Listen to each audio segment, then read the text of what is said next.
What is up, everybody? Welcome to Hap Live. It's your boy Corn. Today, it's gonna be a little less formal here today, just because we're doing a watch along, so we're gonna be on here for probably at least like 3 hours. So just bear with us. It's our first time doing this. It's probably like my second or third time doing an actual watch along on here. So but as you all can see, we got brother Jake over here. Jake, say what's up to the people, man. Hello. It's good to be here. This is my first watch along too, so it's like I hope my internet works out too. I guess Mine too. Stressing that a little bit.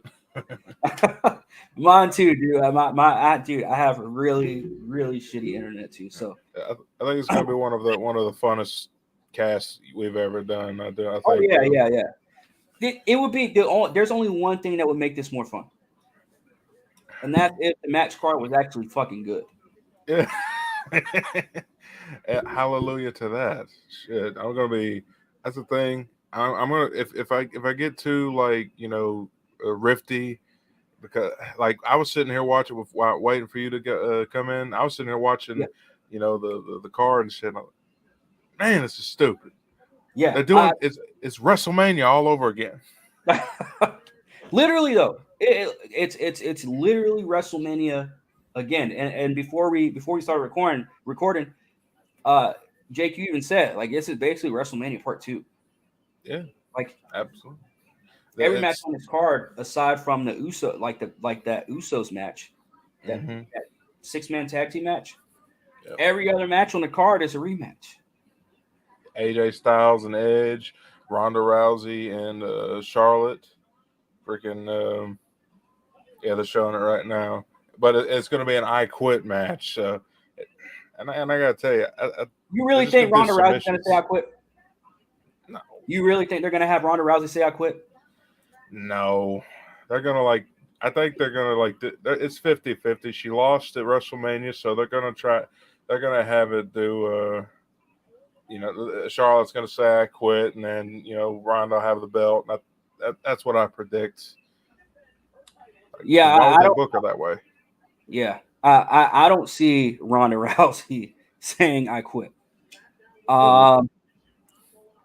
Could I see Charlotte Flair saying I quit? Yeah, because she doesn't. As much as I hate looking at it this way, she doesn't lose anything by losing this match. That's true. Now, she's a heel because it was WrestleMania. But here, I think I want to ask you a question. I want to ask you a question about this, Jake, because I think about this every fucking year. Ever since we were kids, and they would do some of the WrestleMania rematches at Backlash. Like they would even do the Triple H, Shawn Michaels, Benoit. They did that a second time at Backlash. So I does it ruin their? I wouldn't necessarily say like their record, but I mean, obviously WrestleMania is just the night alone, and obviously I get that. Yeah. But does it really ruin their moment for WrestleMania? I mean, I look at the whole Zack Ryder, Intercontinental Championship moment that he got at WrestleMania, and then the very next night he lost it to The Miz. Absolutely. Every time I think about that moment of Zack Ryder holding that championship, winning that title at WrestleMania, I think about what happened the very next night attached to it. You know what I mean? Yeah. And I think about how long their reign was. And I don't know. Does Backlash pretty much devalue WrestleMania matches? To me, I always thought Backlash. I don't know, because there are some damn good matches in the past. Backlashes, like even the rematch that Triple H, Benoit, and Shawn had, that was a killer match too. So I don't know. It's kind of a catch-22. If you do the rematch thing, you got to have it be sort of at least as good. And I was pissed off about the Zack Ryder shit too. Like that was so shitty. I mean, he had the moment with his dad in the ring too, like all that, and then the very next night you lose it. Which I get why they do things like that, but I'm like, of all people, Zack Ryder though, you know what I mean? Yeah. It's like of all superstars, you're gonna do it to the one superstar who hasn't won shit their entire career while being there for over 10 years. So, I still to this day, I feel slighted by that move that they made. Was Ryder and the Miz. Yeah, that's true. It's and if I could also point out, they have booked, like I'm looking at the video package right now, that they've booked Charlotte way too strong in this feud. She should not be Ronda's equal. That's a bad idea in my opinion. You know, Actually, you know what? I look at that the other way around. really, you think they're booking Ronda too strong? I think they're booking Ronda too strong. But we talked about the promos. We talked about the promos before WrestleMania. Remember that? Yeah, they did.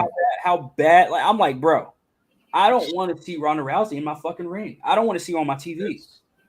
I blame WWE for that because I know she's good. She's better than that. The problem is that I'm pretty sure Heyman was kind of had his hand in the and when before she her last run, because I thought that run was pretty good, and I thought some about that feels like Heyman might have been throwing his 2 cents in. Don't let her talk on the mic too much because you got to keep the mystique about her, and like I say, you book her like the female Brock Lesnar, and that'd be a good idea. But I will agree with you. I got to concede that Ronda in this new run has been lackluster, to say the least. And I understand everybody's view of Ronda Rousey is different, but I've never, not even if, and I hate saying this. I really hate saying this, man. But her value in MMA, I felt like dropped after that second loss in a row. Oh, I watched it. I watched that match. Well, I mean, dropping a Holly Holm is one thing, but then you lose a second one right after that. It's like, friggin' Nunes was just boom, boom, boom. Yeah. Match is over. Just yeah. And then she goes, but you remember, Ronda Rousey couldn't even take those losses. She couldn't even take L's in real. Now, obviously, people mature and people grow up. Get mature more as time goes on. So she may be more mature and can take a real L, whatever. Yeah. But we never saw her since in that sport. Yeah. And to me, I feel like if you go out with 2 losses in a row and then your only 2 losses of your career and you're done after that devalues, to me, that devalues your fucking legacy. I mean, because it's not like, I can't say it's not like basketball or something like that, where it's like your team makes it to the playoffs. This is a one, like you could have had another fight in like 3 months, 6 months later, a year later, and she decided not to. She decided to walk away, and then decides to come to WWE. And yet people, and not wrong, EJ, but I'm just saying, like, so many WWE fans are like, let's make her the Brock Lesnar, like the female Brock Lesnar, and I'm like, you could have maybe Raquel Gonzalez, maybe Rhea Ripley as in that, like somebody that actually not to slight Ronda Rousey, but I guess to a little bit slight Ronda Rousey. You cannot build Ronda Rousey to be a female Brock Lesnar. Me personally, I can't see it. Well, they did the first time. They did try to build her up as this sort of, legit badass athlete. You know what I mean? That's what John Laurinaitis said when he brought Brock back. He said, we're bringing legitimacy back to the sport. And like I said, I thought that she had a great run, and like when you can pull a good match out of Nia Jax, you got some talent. Like I give some credit, credit's due. And like I said, and I agree, that loss to Nunes really hurt my view of her as a fighter. It's all, and I think it come at a time when she really needed a good ass whooping. She was real cocky. She needed to get humbled a little bit. Just like Brock Lesnar needed to get humbled by Cain Velasquez back in the day. I don't know. I'm just saying that's what I would do. And we saw what happened with Cain Velasquez in WWE. we haven't heard from him since that one match. Shout out to Will's. I'm trying to say this. Will Rassus Sport. Relassus Sport. I'm sorry. Raleigh says, hi guys from UK. What's up? Ronda winning tonight, but her promos are awful, aren't they, guys? Jeez. Yes. Uh, uh, Jake, I'm sure you agree. Yes, her promos are bad, but yes, I have Ronda winning tonight. I have Ronda Rousey Yeah. winning tonight. Um, Yep. but I yeah, have shout her out. winning too. Yeah, I because again, I don't see her saying I quit. I just No. I as carefully as they've built Ronda Rousey, I don't see them making her say I quit. I just don't. Yeah. It would be stupid, and honestly, not even like that far fetched for WWE at this point. You know what? Um, I'll agree with you on that. I don't put like you said earlier. I don't put anything past WWE with the booking decisions that they make. I mean, yep. you're right about that. Shout out again to Raleigh. They say just subbed. Thank you, thank you. Oh yeah. Good man. Um, more wrestling content to come on this channel as well. Obviously, I got wrestling content, I got movie content, all kinds of stuff on here. So stay tuned for that. More stuff. But yeah, I don't see Ronda Rousey saying I quit. Now let's talk about this really quick because on my screen I've got Madcap Moss and Corbin, Yeah, and I'm looking apparently at they're it right now. wrestling each other tonight, right? Yeah, they are. They got a singles match, I think. I don't think it's anything special. I do like Madcap. He's got something I like about him. He's cool. All right, reminds me of who does he remind me of? I don't know, Uh, some attitude era, a workhorse type. You know what I mean? oh yeah, yeah. And I remember back when he was Riddick Moss. I remember back when he was Riddick Moss down in NXT when he was like literally development talent. So to Yeah. be able to see him on this kind of level is actually pretty cool. Um, I was not watching WWE because I'm pretty. He got moved up during the pandemic or right before the pandemic, and that's when I like. Well, as soon as the pandemic hit, I stopped watching. As soon as the arenas were empty, I did not watch. Uh, and then started watching again once the fans came back, obviously. But uh, Baron Corbin, if I'm Baron Corbin,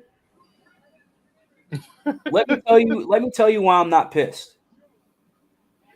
Because one, aside from the money, I wouldn't be pissed if I'm Baron Corbin because this dude literally came like he and Riddick Moss had the same fucking come up. If you really think about it, except Baron Corbin was fed wins after wins after wins down in NXT. They're building him. He never won any titles, but he was stacking wins down in NXT. And then when he got moved up, this dude was a top player on SmackDown Live, bro. I remember 2016 when he moved up and he was doing his thing. He had a feud with Dean Ambrose, U.S. Championship, or was it an Intercontinental? One of the two titles, U.S. or Intercontinental. He won Money in the Bank, and then for some reason, didn't even or couldn't cash it in. Tried cashing it in and got the shit Yeah, on John Cena or some shit. Yeah, that whole thing, man. Then lost to Cena, and it, to me, after they started merging the brands, yeah. I want to say in like 2017 is when I felt like they started shitting on Corbin. But again, if I'm Corbin personally, if I'm I forget his real name, but if I'm him, hey, you're always on TV every week. You still put in the work. I do see a world title run coming from Baron Corbin at some point in the next 2 years. I was upset about because the thing I did follow this guy back, when he started in NXT, and he was I don't know, I really like him. I always liked Baron. I always thought he had a cool gimmick. I always thought he was a pretty good worker to be such so young to the industry. Mm-hmm. I mean, he had a pretty good run in NXT. He was just this monster heel, and then when he gets to the main roster, that's when you start seeing them just shit the bed with him. And it really did start with John Cena putting a stop to his momentum. He thought I never knew why I heard why Cena did that because I don't know the golden shovel syndrome or whatever. But Yeah, and then especially when he Baron, wasn't there full time. yeah, I mean, I don't get it. I mean, and ever since then, Baron's done he's just shitty. I'm talking corporate with corporate manager Corbin, sad Corbin, happy Corbin. What the fuck are they doing with this guy? He will never be taken seriously. He's a joke. But like you said, oddly, it's working out. He's got a match. He usually has a match on every pay per view. Yeah, I mean, the dude. If it seems like aside from injury, dude has not missed a week on television. Yeah, Like he's booked consistently, even though the crowd does not receive him well. Like, and I'm not even talking like he gets a bunch of like, what go away he is, right? Like he gets a bunch of that shit. He gets a bunch of like my dislike towards Ronda Rousey on my screen is the dislike a lot of people have for Baron Corbin for some reason. And it's because of the character, which obviously it works, but it's the wrong kind of heat. They're like, oh, this guy shouldn't even be in the ring. And at that point, it's just like, all right, now you're arguing the wrong argument. You know what I mean? yeah, Smarks. You got to deal with the Smarks. They think they know. And like I said, this guy's already been wrestling for about 6 fucking years now, longer than that. So he's got enough experience. He's good in the ring. I'm dissatisfied with sort of. I could see him sort of being this back in the day, the lone wolf gimmick he had. The lone wolf gimmick. I like that more for him, but to his credit, he's succeeding in doing these stupid ass gimmicks. Like he's funny. I'll give Baron. He's funnier than I ever thought he'd be. And goofy. He plays a really good goofy guy. That's for sure. Shout out to Raleigh. It says, is the Corbin Madcap match on the kickoff show? I'm not watching pay-per-view. So right now there have not been any matches yet on the kickoff show. I don't believe Madcap Moss and Corbin, because Madcap Moss right now is on the panel with these guys fooling around, talking with old Pete Rosenberg and all them. But yeah, so no matches yet on the pre-show. I don't think there are going to be any matches because the pay-per-view the main card starts in 15 minutes. I think this would be the first pay-per-view in a while that we haven't had a kickoff match. Maybe they'll squeeze one in real quick. You say what? They'll squeeze a cruiserweight in there real quick. I'll do you one better. They'll squeeze in. I'll say they'll squeeze in like a Ricochet, because Ricochet's the Intercontinental Champion still. They'll squeeze in an Intercontinental Championship match for 3 minutes. They're going to treat the Intercontinental Championship like they did the Women's Championship back in the day. Yep. 3 minute.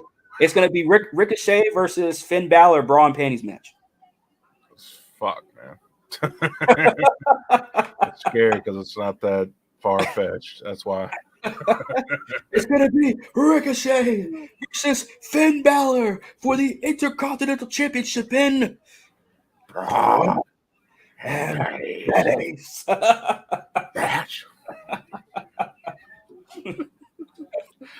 Oh boy, man! I just learned to laugh at it.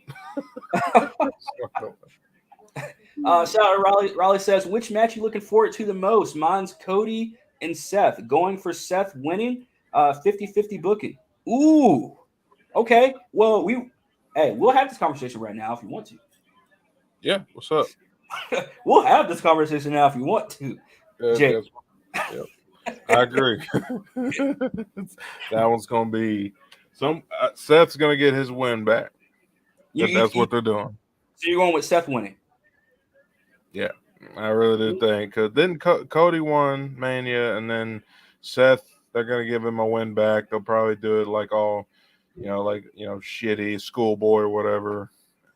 50-50, like what our boy just said. I'm gonna be in a minority here, and I ain't talking me being black, but I'm gonna say this: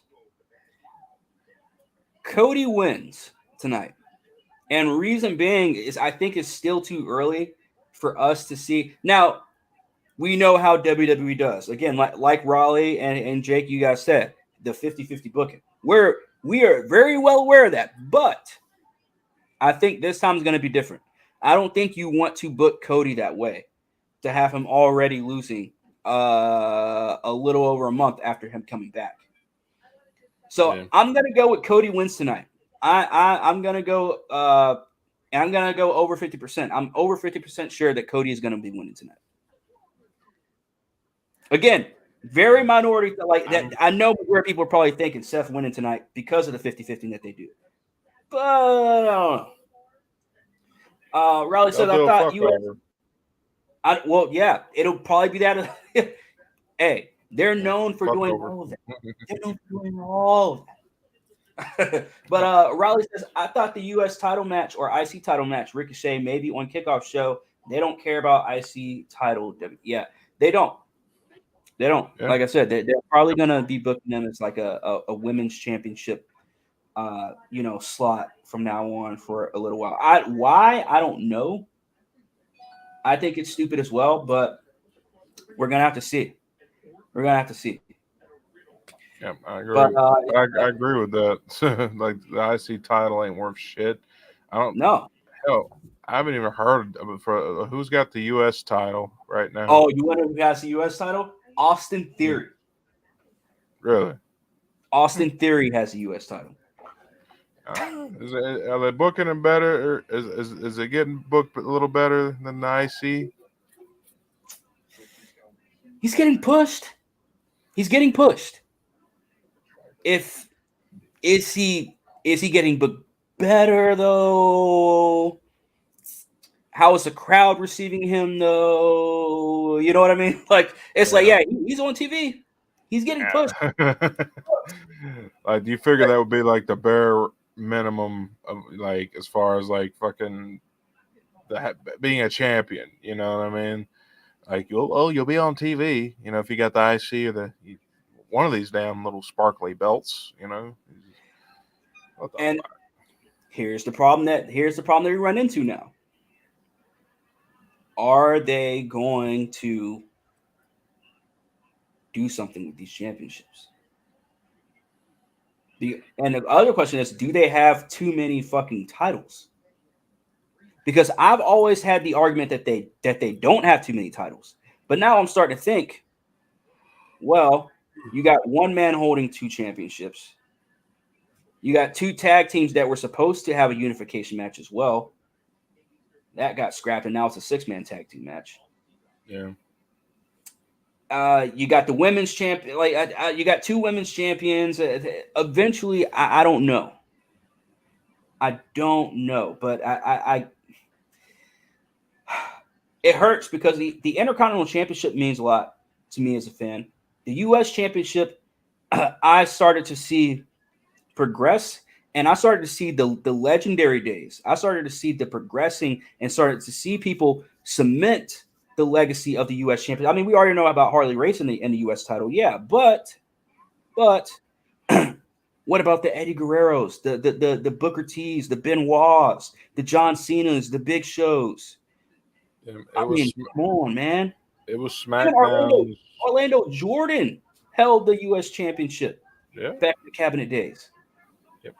It was well, you know, like I loved that was back when SmackDown, like, because United States, that was their mid card, you know, belt, but it meant something, you know, because these guys made it meant something, you know. They didn't try to like. I remember, I think Eddie beat. No, I don't know who beat who. I think John Cena beat Big Show for it, right? Back in the day. And then he did the spinner. That was the first spinner in the belt. Yep. And then John Cena, like the last really meaningful run that, you know, we saw with the United States or any mid card belt, to be honest, was when Cena back in I think 2015, he had the United States belt and he had the open challenge every week. Yep. And then that's when Alberto Del Rio came in, took the title at I think that was Hell in a Cell. I mean, think about the Hell in a Cell matches for the U.S. title. You're talking about the John Cena and Rusev went for the title, and so they went to war for the U.S. title, and then you had Roman Reigns and Rusev. Let me tell you something, man. Rusev made a name off the U.S. championship, bro. Oh yeah, for sure. It was a hell of a run. Him and Cena killed it. Like, I thought they had a great little. That to me, their program is what brought intrigue back to the United States belt. It was the fact that a superstar like Cena wanted to work with the belt, and of course the Bulgarian brute, just guy that Yeah, hates America. It was good booking back then, it was just nah, man, it was good. but it worked. And It then worked. it worked. They got too many belts. Simple as that. Get And rid I of. hate You need one world championship. One world championship, and then if you're gonna have two different shows, keep the mid card belts for each program. You know, and then as far as the tag because team, that I would don't know. elevate the titles, but they Yeah, don't it want to would. do that. No, they don't want to elevate the titles. They I want know. everything watered down. Yep. Raleigh So they says can Austin control it. Theory.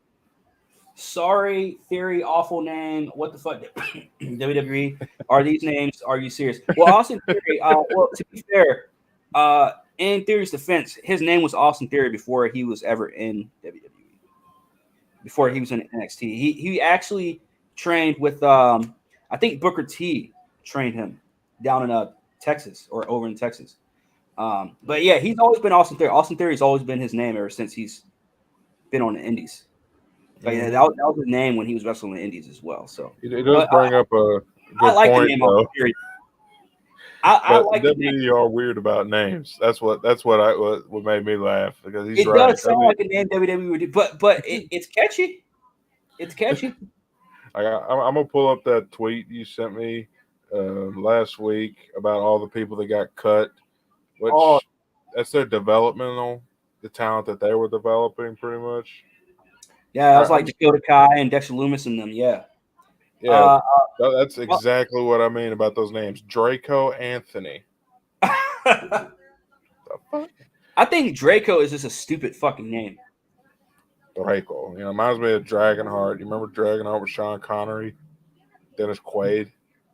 Uh-uh. There's this old movie called Dragonheart, and it's about how this kid, he gets like injured, he gets stabbed, and they go and see this ancient dragon who's voiced by Sean Connery, and he gives him the half of his dragon heart to like save his life, and then Oh. oh, it's a great movie because the kid grows up to be an asshole. I mean, and then they got to like figure out a way with Draco's help, Yeah. Sean Connery Dragon, to kill this guy, even though it'll end up killing Draco. It was a really good Oh, movie. weak. Shout out to Raleigh. He says, "Do you watch all wrestling? Did you see Mia Yim show up at Impact last night? She signed with Impact. Good for her. She's good. Thoughts, guys? I do pay attention to Impact Wrestling. I did not see that she came back last night, though. I gotta admit, I did not see that.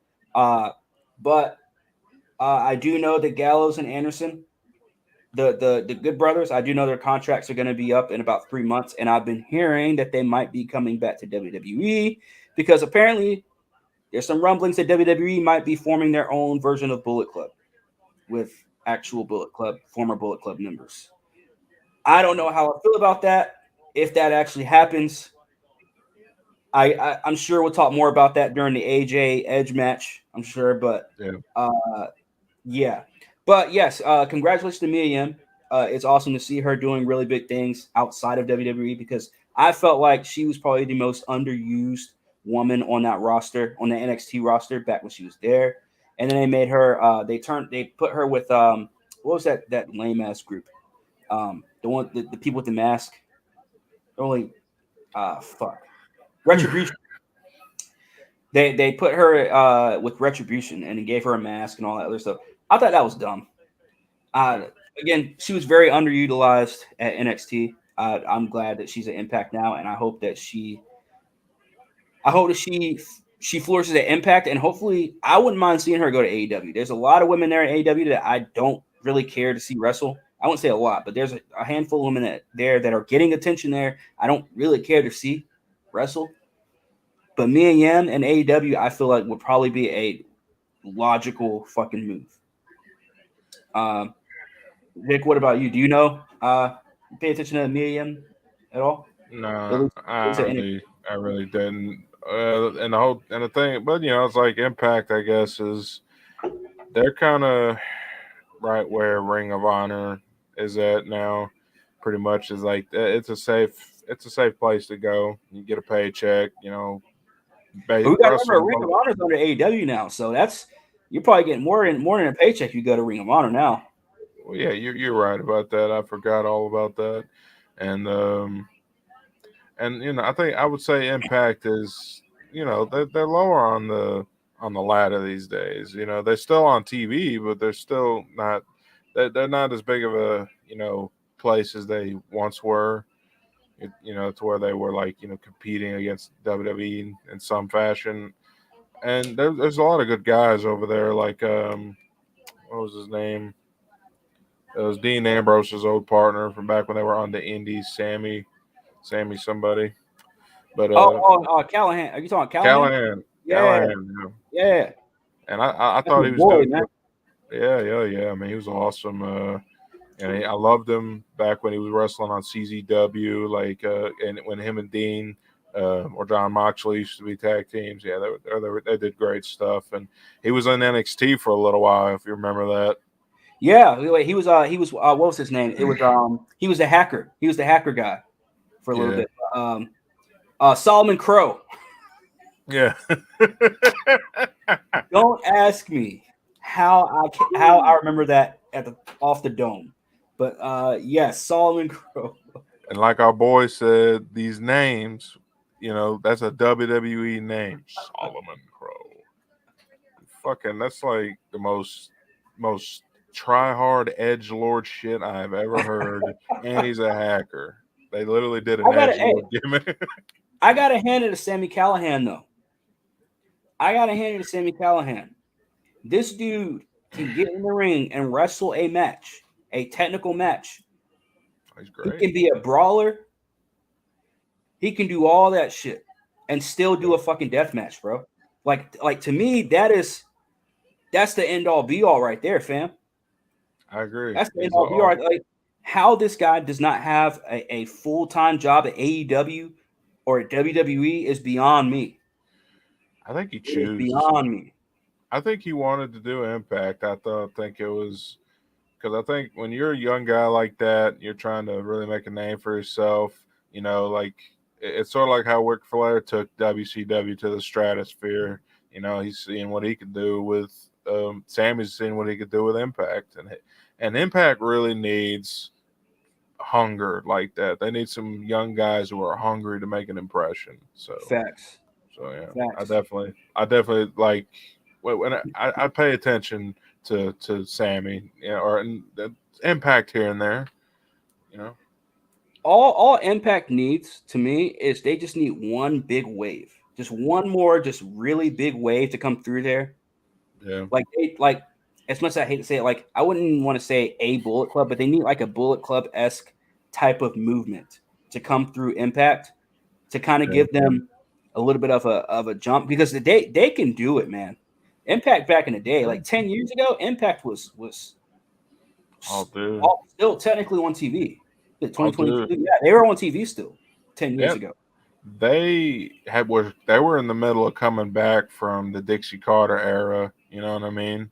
Yeah, And so I thought, like you said, 10 years ago, hell, back when Matt Hardy debuted a broken Matt Hardy gimmick, and Jeff was still, you know, Abyss and all that. They got pretty good, back then.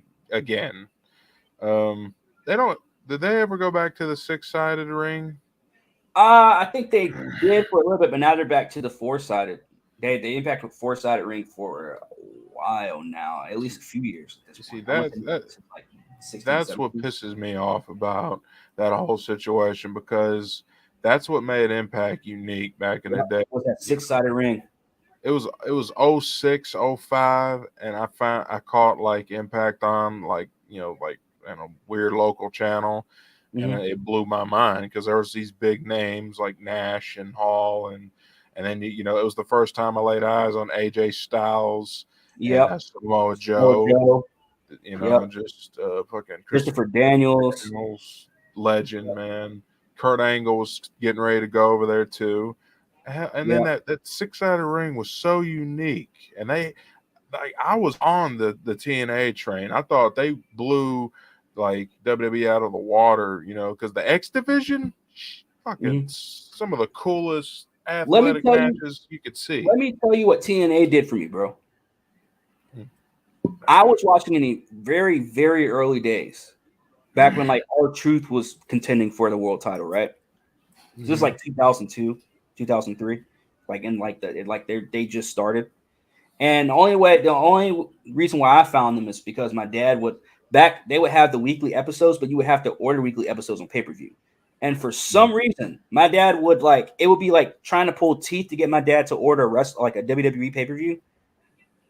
But he would be buying these episodes of TNA. So obviously I'd be sitting there watching it. And obviously you got Jeff Jarrett was the top guy in that company for like 3 years in a row.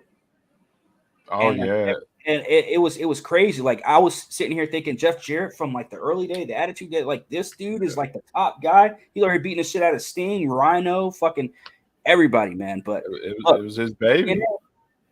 TNA was his baby in Nashville, Tennessee, my home state. Facts. So I always felt like a kinship with it. You know what I mean? And like you said, there was a time when this shit was really popping. There's a reason why TNA was on the map and everybody was going there. It's because they were fucking killing it. The matches, even though they didn't pay the most, bro, they always had 5-star matches. They always had 5-star main events. And it looks like we're about to get Cody Rhodes and Seth Rollins as the first match. Got off bat. Holy shit. That's cool. Cody Rhodes and Seth Rollins opening the pay-per-view. Possibly. That's I always heard, like, if you don't get the main event, you would want to get the first match. Yeah, because that's what they always say. Yeah, and the first and last are the most important. I hope they do. That would be a good chance for them to have like a. And I thought they had a great match at Mania. I thought they put on a little mini clinic. And do you feel like the match was too long? The rest of the WrestleMania one. I do think the pacing was a little. It could have been a little quicker. You know what I mean? I do think both those guys are more capable of, getting the heat going. A more high speed kind of match. They're both high flyers, so I don't see why they couldn't have. But otherwise, it's like that's a little nitpick. If I could give one.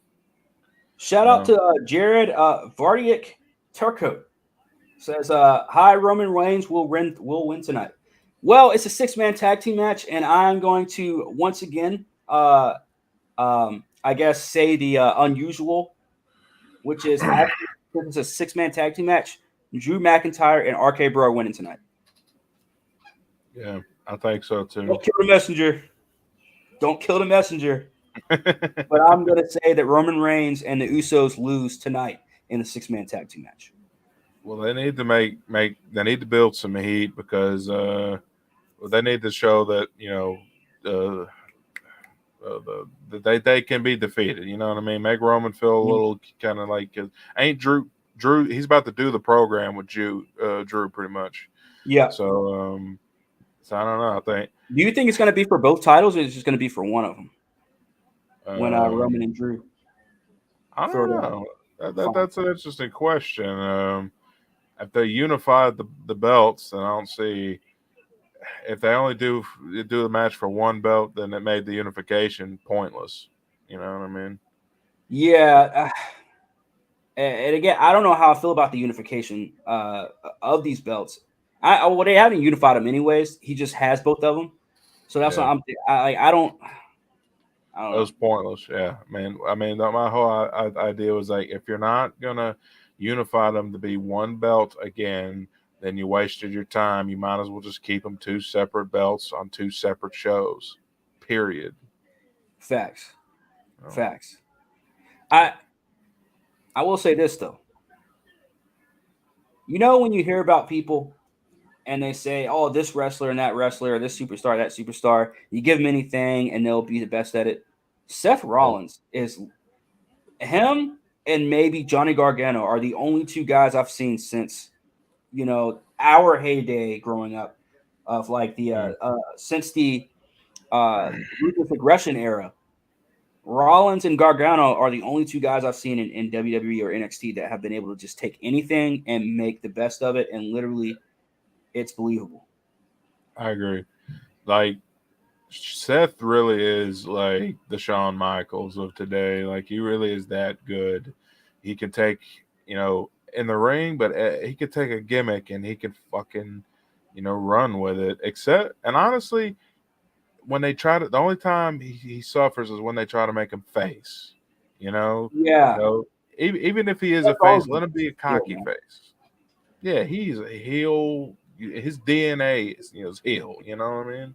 He's like like I loved his run in 2015 the best. Like he fucking, and now he's back to doing what I love his run now. Like when they stopped booking him as a face and they booked let him play to his strengths. And like I say, it's not he'll get cheered, but don't. That's the problem with WWE when they do their whole face and heel, like it makes you have to change your personality, behave Yeah, differently, and and that's what kills it. well, I mean, I want to caveat off what you said too. Is that WWE title run that he had back in 2015 Mm-hmm. epic? Fuck yeah, From the one of the way he best. won it. Oh, I guess when he lost it, he had to lose due to injury. But from the way he won it, and then from then on, it was just to the race. Like this dude was just. I was so intrigued. Like even though we knew, okay, he's not going to lose to Dean, he's not going to lose, to Roman this early. But bro, those matches were great. He's not going to lose to Kane. He's not going to lose to Orton. We knew that. But still, every single time you're like, oh, Seth might lose it. And then that time and then when eventually the Authority was like, oh, by the way, at Battleground, it's going to be you and Lesnar. When that happened, I was like, yo, there's no way in hell Seth Rollins is going to get out alive. And then that was when Undertaker came back and did what he did with Lesnar and all that. But oh man, dude, that WWE title run was so fucking good, man. That was a hell of a that was Seth's fucking year for sure. And just I missed that. I felt like that was a truly great year for wrestling. Yeah. Hey, I want to say, hey, we got about 30 something people in here, man. Make sure y'all hit that like and that subscribe, man. So hey, yeah, it's a good turnout. We're here to have fun, watch some wrestling, talk some wrestling. You already know, join in on the conversation. Hit that like, hit that subscribe. Hey, man, we in here chilling, man. Yeah. And here comes Cody. Open up a cold one. The American Nightmare. I will never get tired of Cody, bro. I will never, ever get tired of this dude's entrance when he gets on the mic.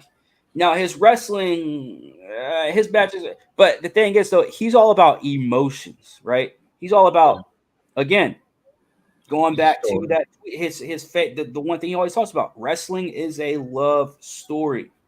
Bro, if you've been watching wrestling all your life and you don't feel that when he says that, it's a love story. I don't know what to tell you, man. He fucking gets it. He gets it. He fucking gets it. And hey, I don't think I said this when Cody first left AEW. I don't even think I said this when Cody showed up at WrestleMania last month. But I'm gonna say it right now. I am so glad Cody got the hell away from AEW.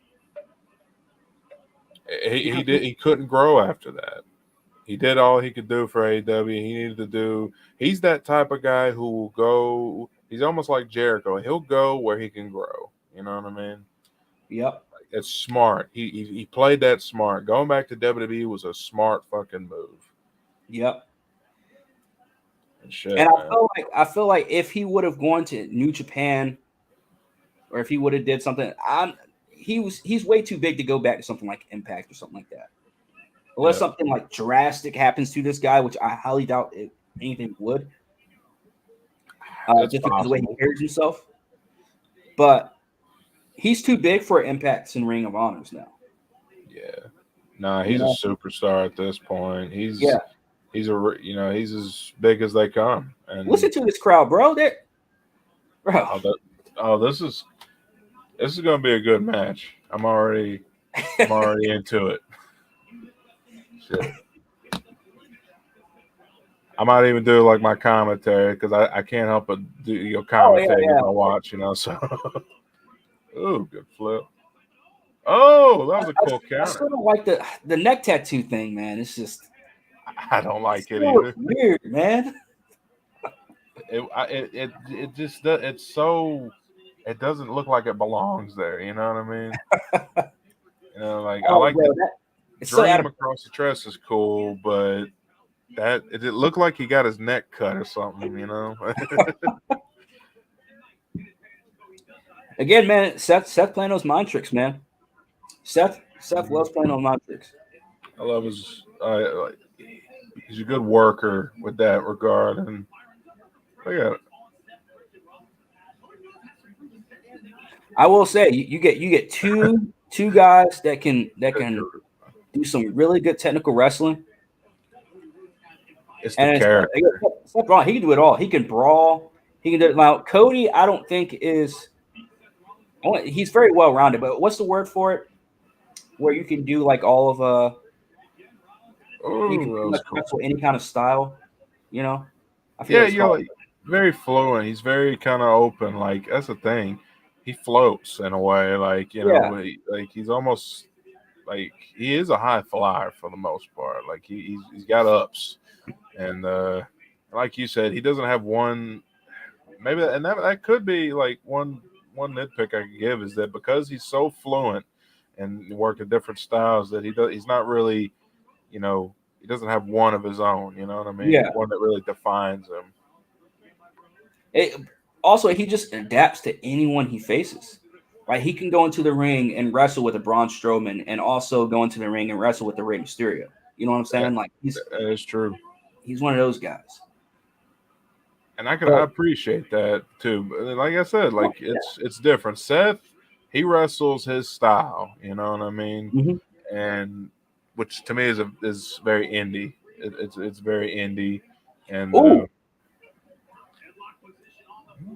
he pissed off Cody, man. That's good. He threw a step, threw a potato.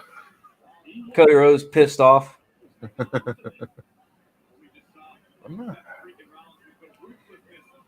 It's crazy. It's crazy that in 2022 we're sitting here watching Cody Rhodes versus Seth Rollins. Dude, shit, man. When I remember when Cody left. Ooh, that's always looks nasty. But I remember when Cody left, and I don't blame him at all for leaving. I was happy he left because that Stardust shit was just, it had to end. And but then he was like, he actually started on the indies. He would go on the indies and he would have clinics with people. Him and Kurt, they had like I think 3 matches on the independents. Mm-hmm.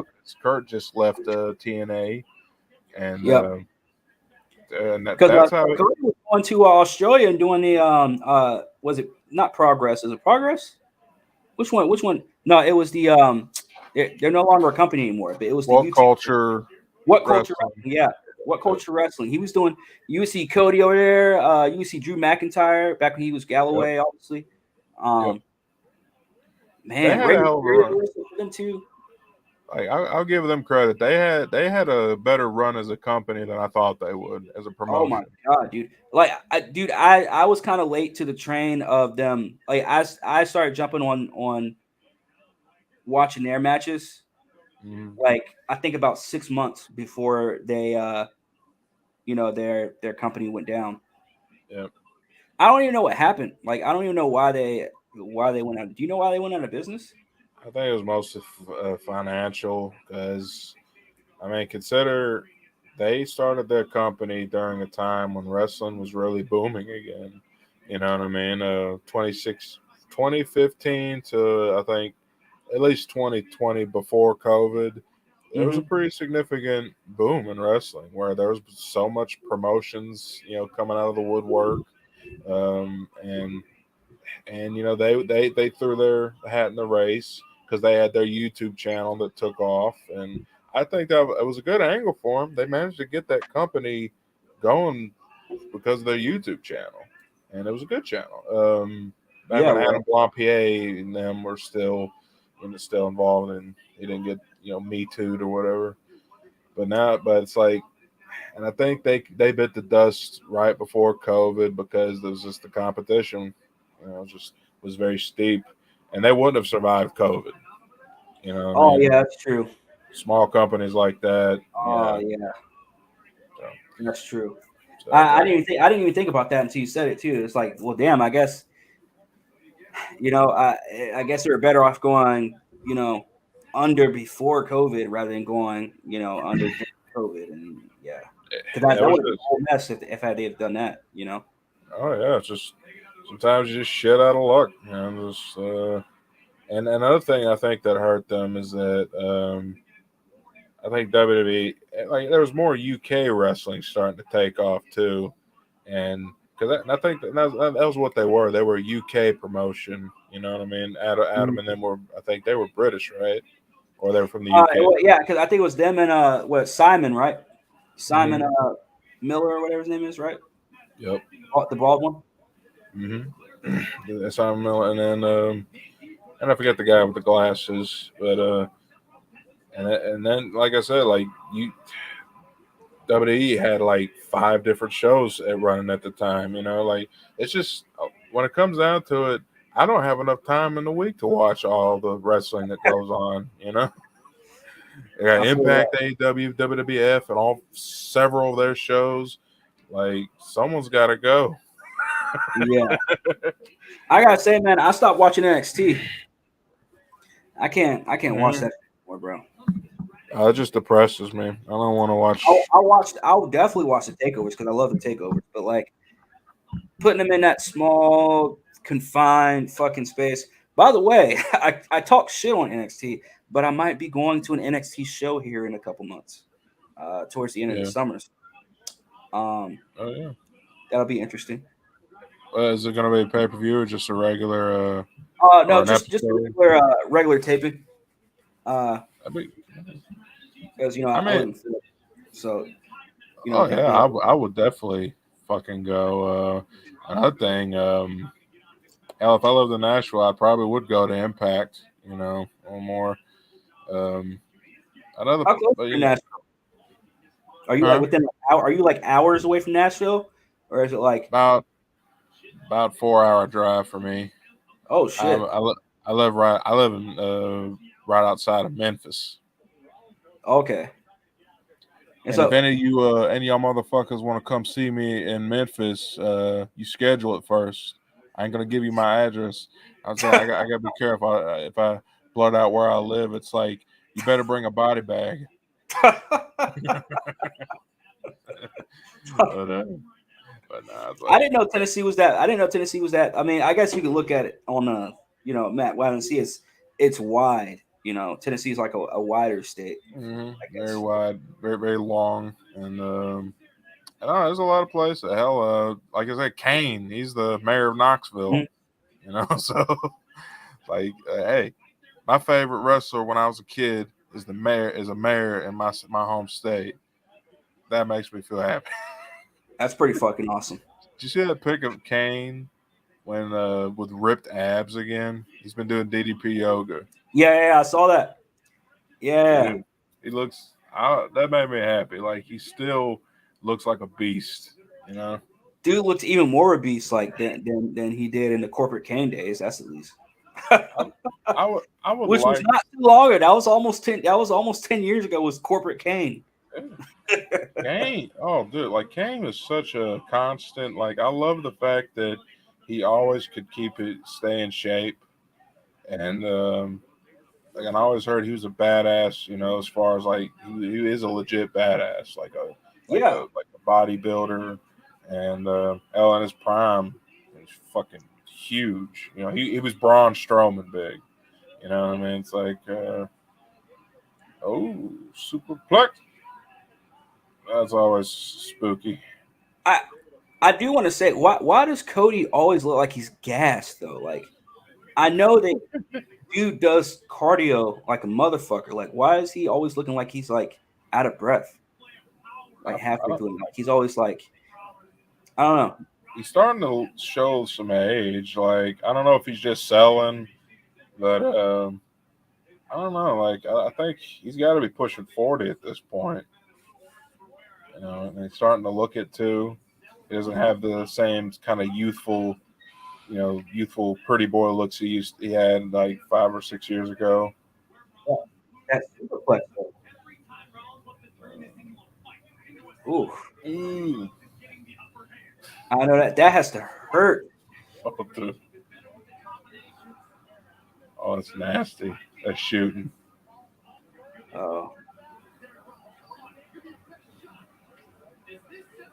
They're so fucking you each remember, other up.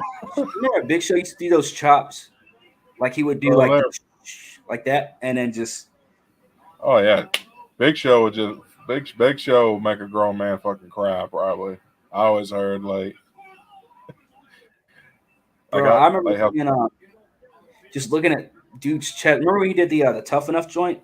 They invited Big Show to chop yeah people during Tough Enough, and you would yeah. see the I watched that clip the other chest. day. You say what? I watched a clip of that the other day. Oh shit! Oh, that was scary. Ooh,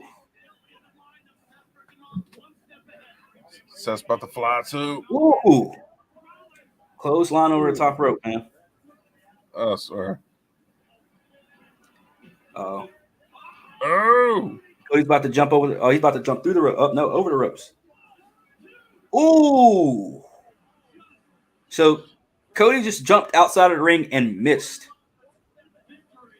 that's what I just reacted to. I think we're a little delayed. Ooh.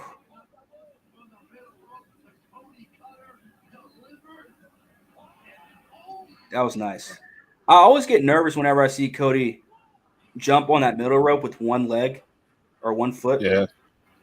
You know what I'm saying? Okay. Like I'm like, bro, I'm like, yo, that's It's always spooky. I love it. I love it when he does it. But, it's always kind of like don't die, don't die. yeah. I'm just like, bro, don't fucking die, bro. Yeah. On the bright side, at least he grabs onto the ropes with two hands though when he does it. Mm-hmm. Oh yeah, you gotta be safe as I don't know. To me, I always heard wrestling like I talked to guys. You gotta make it look more dangerous than it actually is. That's what Yeah, good wrestling is. You gotta make it look yeah. more. Oh shit, pedigree. Ooh, I'm telling you, man, Rollins is Jesus Christ, man. This dude Rollins is a fucking beast, bro. You, I think Like you're about. he's going. I think you're about 10 seconds behind me because I saw that. So if I react a little sooner than you Oh no, do, yeah, my internet again. My internet's shitty, so I'll at least try not I'm to probably like spoil 30 anything. seconds behind you at this point, maybe. Curb. I still got Cody winning this though, man. I don't know. I don't know. If Rollins wins, it'll be from like a roll up or something, you know. It's been good. It's been good though. Like they've been having like a solid work. Yeah, it's a good chess match that they're having right now. Oh shit. Oh god, he just stiffed him. He just stiffed him again. Oh my god. Ooh. Cody can move, man. I know Cody's not really doesn't show his speed, but this dude can fucking move, bro. I would. He's You're not Cody. floating. Hell no. Ooh.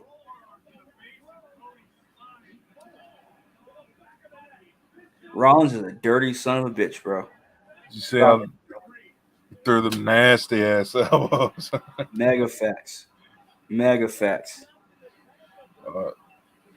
And like I said, and you said Seth's beast moding right now.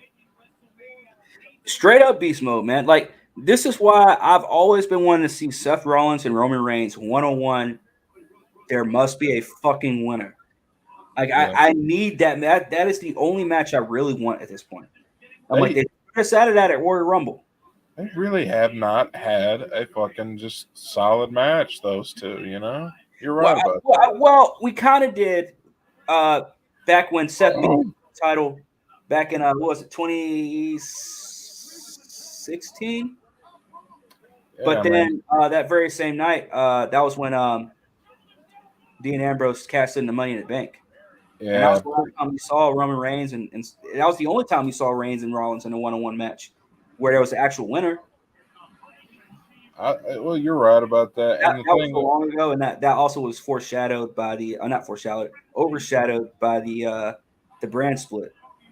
yep, you're right. And then, well, in Seth's run in 2015 before he got hurt, I knew for a fact they were building up Roman and Seth for that Mania. You know what I mean? For Mania, I don't know, but we do need to see it. I would like to see it at Mania, but Oh, I for feel sure. like the only reason why I don't want to see a match like that at WrestleMania is because WrestleMania has become a little too predictable. He's about to hit a Phoenix. Oh wow, that was crazy. Uh-oh. Fucking Rollins, dude. Fucking Rollins, dude. It's about to do it. Rollins about to die, man.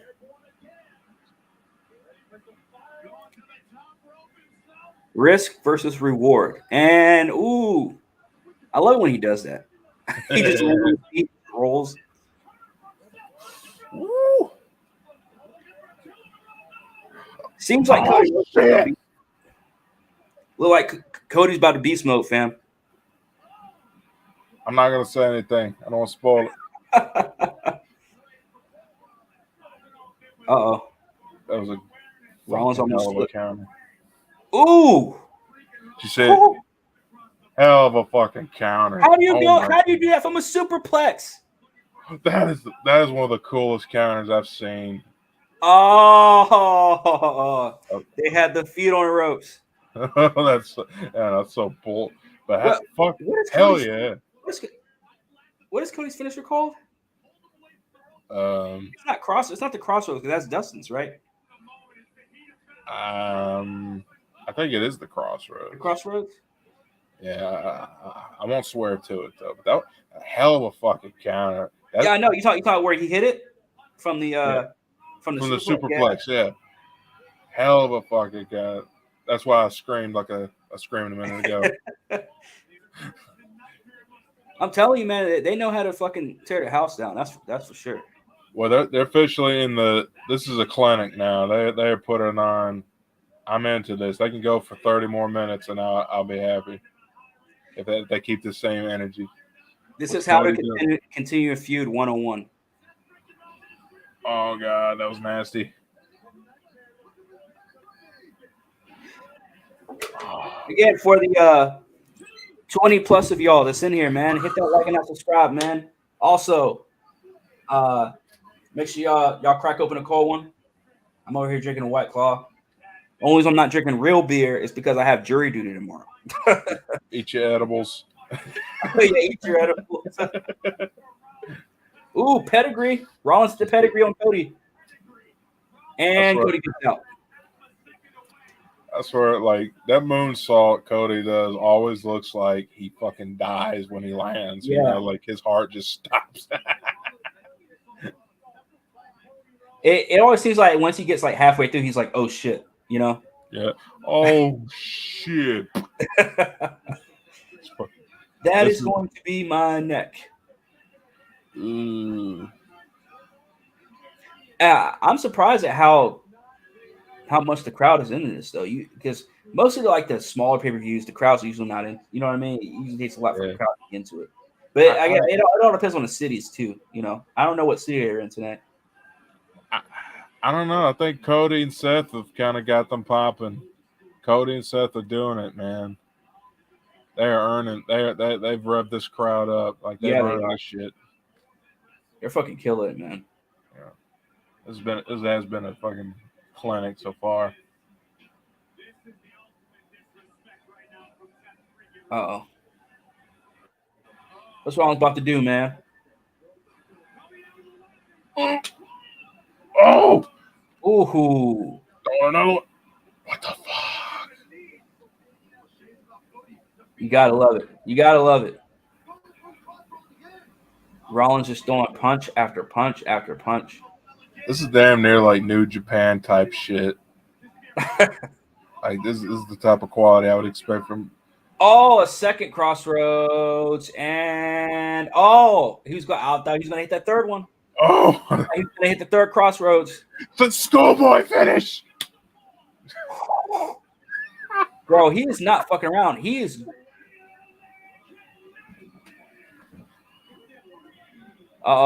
Vertebreaker. Oh no, Rollins reversed that too. God damn. Shit. Woohoo. Oh my god, did you see that? And Cody gets the win. I called a schoolboy though. I did call a schoolboy finish. Cody won. I didn't expect that. The dub. Fuck yeah. Shout out to I'm glad he Hamza. won. Make sure you hit that like and that subscribe, Hamza. We in here. We out here. Yes. WrestleMania Backlash. Welcome to the party. I swear that was a hell of an exchange at the end, though. Bro. I was like, yo, he's about to hit a third crossroads. And then Rollins reversed it. I was like, oh shit, Rollins really is about to win this shit. Oh, I'm telling you, it's gonna be now they're gonna have a third fucking match. Honestly, I like the way they're doing that. They're not booking it 50-50. It's just Seth is like that probably just broke his heart that he lost like that. You know what I mean? Like they could do it. They could have a third match and fucking kill it.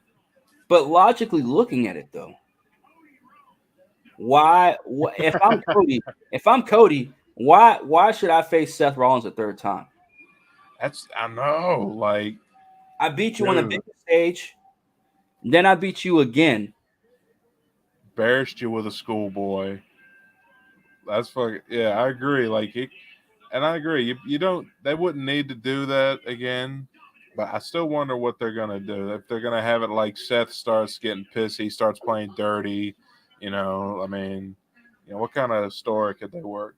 God, yeah, Bobby was jacked. We're gonna see Seth.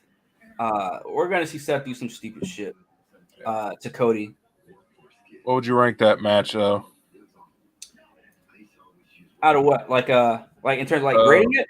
Yeah, out of 5 stars. I don't really do stars. I'll give that match. I'll definitely give that match like an A, solid A. A plus. I'll give it an A too. Just a good solid A. That was a fun, hell of a way to start a pay-per-view. That's a perfect way. The crowds revved up good. Open up with a clinic. Hell yeah. Mega facts. That was cool. That was cool as shit. Shout out to Ari. Says good vibes. And good vibes to you as well, my friend. And hit that like and that subscribe. Good Welcome vibes here to you. Pod. Heck yeah, man. So I'm gonna guess Bobby Lashley and Omos is next because they're showing Bobby highlights. I was just saying, dude. I'll give Bobby, like, he's probably in his 40s now. He is still jacked as a motherfucker. Yeah, Bobby Lashley. I fear that man's body. And I just want to let y'all know too. I'm gonna be complaining a lot tonight when it comes to WWE's decisions that they've made in the past and decisions that they're making now. Obviously, Bobby Lashley's WWE title run was too late. It really was. I'm glad he got one or two of them, I should say. Well, I guess the second one doesn't really. I should say it doesn't really count, but the second one was bullshit. But I like the way they're booking him. Like I think him being the Almighty. That's the coolest. I like his character, of course. Yeah. But what I don't like is why is this guy not your top guy? Why is Bobby Lashley not your top guy? You've been asking that for 15 fucking years. Yep. And then they finally do it, and they still couldn't do it right. I always heard and I don't want to even make it into that, but WWE's always been weird about I don't know. They're racist. They screwed Booker T out of the belt back in the day. He should have beat Triple H back in the day. That I call bullshit back then. I've always been mixed when it comes to the Booker T Triple H decision at WrestleMania 19, only Yeah. because I was so young that I was still thinking that every world title match at WrestleMania, the title had to change hands. So when Triple Yeah. H beat Booker T, I was like, oh shit, anything can happen. I know that may be dumb thinking, whatever, Sure. but kid, I was 10 at that time, so It I'm was thinking, same. you I know, agree. Like back in the day, I was convinced that Triple H was his reign of terror. You know what I mean? Like they call it the reign of terror for a I was a big reason. Triple H fan. I mean, obviously, I still am. I just grew up and he doesn't wrestle anymore. But yeah, I And was always a big Triple H fan. So it was just like I've never looked at it as triple. This was whatever. And I obviously you go back and you go to the build up to that match, and then you kind of see a little bit of the racial undertones, obviously. Triple H looked him right in the face. Like, what the fuck? Shit, Booker T could sue right now if he wanted to. But I always felt like Booker T never got respect like he deserved because he really was a hell of a performer. You know what I mean? Until he went to SmackDown. I'm telling you, bro. That run that Booker T had on SmackDown, bro. Mm-hmm. Bar none. Booker T, JBL, Eddie Guerrero, Batista, Kurt Angle, Edge, Undertaker. Should I continue? Yeah. Oh, SmackDown back in the day? Fuck yeah. Blew bro, Raw out of the water. That John Cena and Booker T, that whole feud, again, for the U.S. title, bro. Yep, absolutely. Second to none, bro. Second to none. I agree. Now the King Booker thing, I do kind of agree with because it's funny to look back at, but I've never liked that character. I didn't like that character when he won the world championship, and I was just like, we could have had just normal Booker T as the world heavyweight champion. I agree. That's what I wanted to see, and I don't know. I wanted to see Booker T beat Triple H. Truth be told, I thought that was a build up to, and I guess you're right. It does say anything can go. That hell, even the good guy can lose. You know what I mean?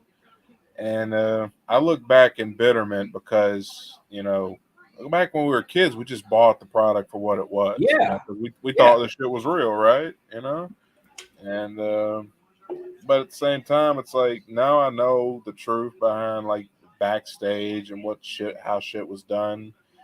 How booking works. Yeah, Who does the booking now? Yeah, he was fucking Stephanie McMahon, and so he gets to be champion for as long as he wants until it's whenever they needed to make some money when the fans really got to the point where they're just sick of it. And I will say it didn't. All right, well, we need to stop talking about it. We got the two most jacked human beings. Omos is a big dude. I gotta admit, but dude, yeah. Bobby Lashley is just on a completely different level than anyone else. Dude, like, Lashley and Lesnar are literally like the most fucking like godlike chiseled fucking in all of professional wrestling, bro. I mean, maybe Brian Cage is up there as well. I say them three: Brian Cage, Lashley, and Lesnar. Yeah. I agree. Brian Cage deserves to be in the same breath. Hell, I looked at him. I saw a video of him just the other day. He's bigger. Dude, I'm telling you, that guy is a freaking animal, bro. Like that dude is just to be able to do the things that him and Keith Lee, man, just the things that they're able to do with the size that they have, it's amazing. Like if Bobby Lashley could do fucking backflips, I'm sure he probably can. He just doesn't, obviously. But If Bobby Lashley could do like fucking 450 splashes and shit at his size, bro. Mm-hmm. Oh shit, man! They used to. Shout out to Callum Colin. Says, "Is there anywhere to watch the matches for free?" I'm sure there are. I don't know any. Sometimes I do get the hookup. I think one time, Dick, I gave you the hookup, didn't I? About the the free matches. I think I was back in wrestling. Everybody was handing out like free like links on Twitter at WrestleMania. I mean during WrestleMania. I don't know if they're doing it, but if there are any free places to get these matches or to get the pay-per-view, I would say check Twitter. Yeah. So do a hashtag WrestleMania Backlash and just start searching. And hell, like hell, I almost told you to like just you ain't got to let me use your password. I didn't realize Peacock was $5. Is that true? Yeah. Well, I think it's like 6 or 7, but yeah. It's under 10. Get a free trial and watch the fucking pay-per-view. Whatever that guy's name was. Callum Colin. I do that all the time. Hey, Callum. Hit that like and subscribe, bro. You great appreciate it. I do agree. And Omos right now is beating the ever-living shit out of Bobby Lashley. Omos is scary big. Like, he's the biggest dude I've seen in a minute. But he's more functional than, like... Strowman. I don't know. He's bigger than Strowman. He's taller. He's Omos has got to be over 7 feet. Like he's Khali big. Yeah, this dude's big as shit. He's tall as he's big as shit, tall as shit. I mean he's strong. Yeah, I mean obviously he's strong. He's a former fucking college football player, but I will say, this dude is a fucking monster, dude. Like this dude's fucking. And like I said, he's more functional than a lot of guys who get that big. Like Great Khali, he can never run. Khali can't run like that. This dude has the movements of like he can move probably as fast as fucking Baron Corbin. Yep. But has the size of fucking of just a giant. He's a genuine giant. And he's got potential. I wonder what they're gonna do with him. Maybe he'll be the new Big Show. Who knows? He just needs to he needs to be the first him. But sure. Yeah, I agree. What he needs to do is get better on the mic, bro. Have you heard this guy talk? He doesn't need to be on. I've heard him. He's not very good. He needs a manager. He needs a fucking manager, and he needs MVP now. Yep. MVP turned on fucking Lashley. Now he's with Omos. So that's a good. MVP is a good manager. He's doing good as a manager. So I think Omos needs him more than Bobby needs him. Bobby's a beast. He don't need. Bobby does not need a manager, bro. I've been saying that for the longest time, man. Bobby does not need that shit. Yeah. And if he does get a manager, give him a Heyman. You know what I mean? But like I said, I would prefer Bobby not have a manager. Just be a beast mode. I gotta say, man, this is a different Omos that we saw at WrestleMania. I agree. He's on his fucking A game right now, bro. I like his offense. And you got MVP over there shit talking Lesnar. Not Lesnar, I said Lashley. You like all Lashley Lesnar. Where I'm at, well, they got the same initials, BL. Oh yeah, that's true. Yeah. I'm telling you, man. Lashley's like this dude. I know he's been away. He got hurt at a elimination chamber, so I don't know. He's looking extra jacked tonight. I think this is like one of his first matches back. No, he came back at WrestleMania. Really? Yeah, you're right. And beat Omos.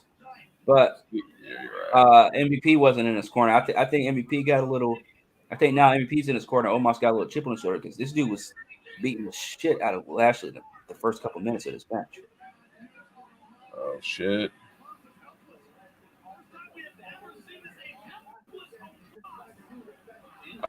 I find it funny when I see probably like jump on, choke him out. Like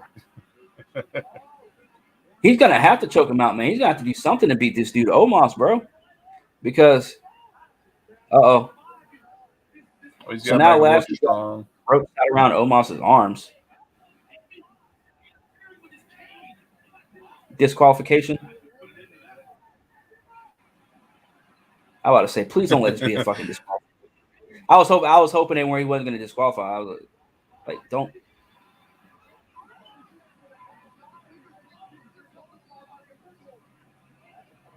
Like, please don't get disqualified, bro. I want to see it. Yeah, I want to see it.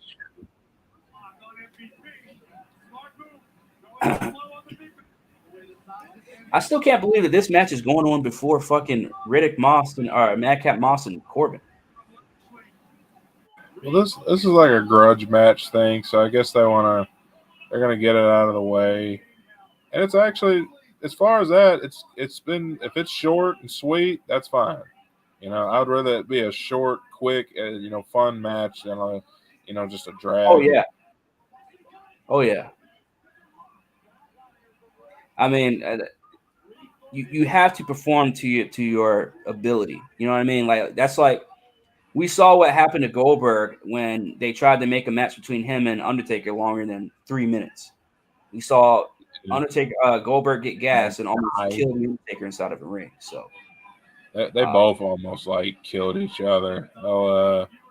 Undertaker freaking dropped Goldberg on his freaking head in the tombstone. Then Goldberg, I thought Goldberg like gave him a receipt when he did the jackhammer. Oh, I really did. I thought that was a receipt. Like you, like the way he went, just the way Taker landed, bro. Like he was trying to fuck him up. Like it was a shit show. Both of those men should be ashamed of themselves and Vince. Facts. And it's not even that I don't want to see a match like that. It's just that they're too old. It's too dangerous. Yeah, and especially in the heat out there and in Saudi as well. Oh, dude, I think that's honestly what was fucking Really Goldberg up. Yeah. I mean, that's a different environment. And usually I hate those Saudi Arabia shows, man. They've ruined so much, like kayfabe. Like Shawn Michaels coming out of retirement for that shit was so stupid. That match was horrible. Cutting his hair.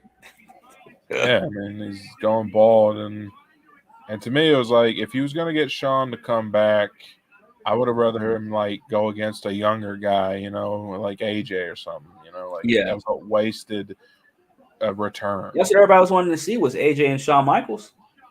Yeah, dream match they ain't all dream matches. Lashley might do a suplex. Might get Omos up for a suplex though. Let's see. Yeah, he ain't getting it. I'm 30 seconds. Bro, this dude's legs come up to like Lashley's chest, bro. Yeah, I saw that. Like his waistline is at Lashley's chest. He yucked him up real quick. That's a strong motherfucker. Oh, they're doing a fuck over. Boo. Oh, come on. I can't 50-50. 50 fucking 50, man. Wow.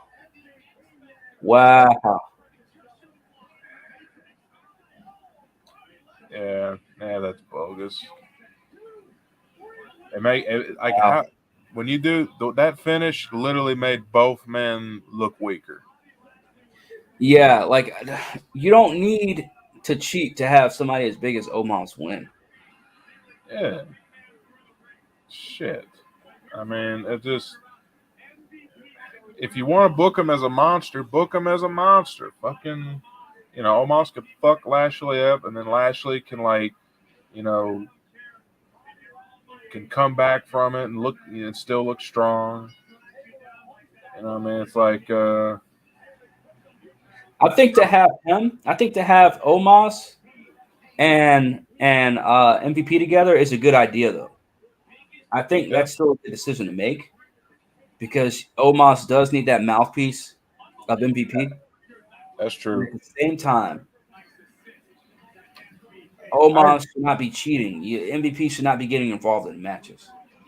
Yeah, that is not how you build a strong monster. You know, like you gotta like it's that to me that was a bad finish. That hurt. That made both men look fucking shitty. Yeah, Because this is Omos is not gonna look like a monster if you fucking keep if you got like the manager shouldn't have interfered like that. You got to let him look like a beast. You know, I don't know. It's like I wouldn't have done it that way. That's for sure. I would not have done it that way. What would you give that one? I think I would give it a 2.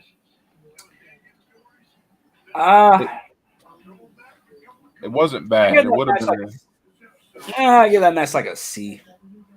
a C. All right. Yeah, maybe a C. I'm like, it was not really climatical.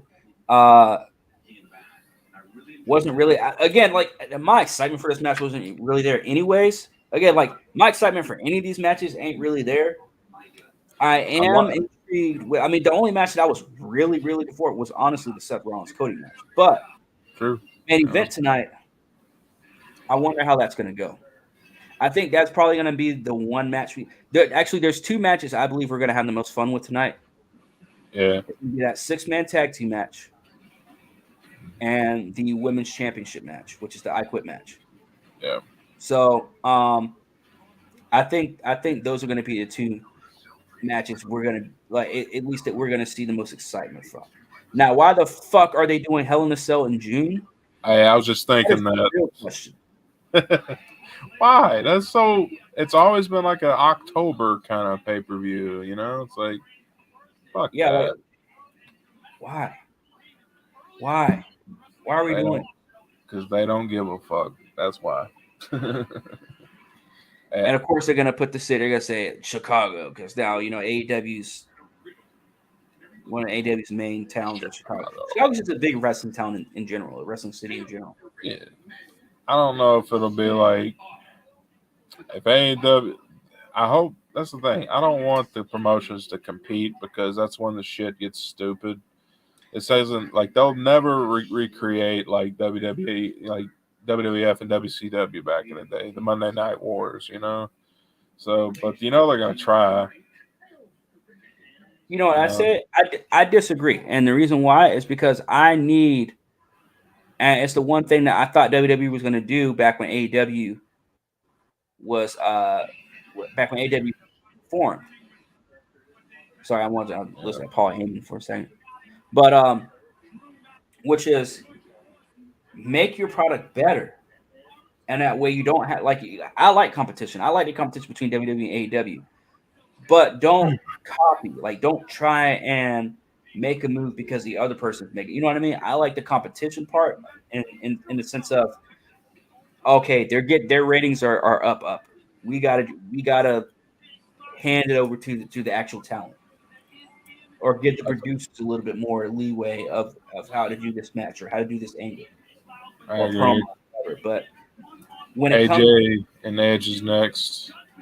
Okay. But like when it comes to the other stuff where it's like, all right, we're gonna have Nick Khan come in and all this other bullshit, and it's like, bro, you already lost. You lost. You know? Yeah. So AJ Styles versus Edge, Damian Priest is barred from ringside. Okay.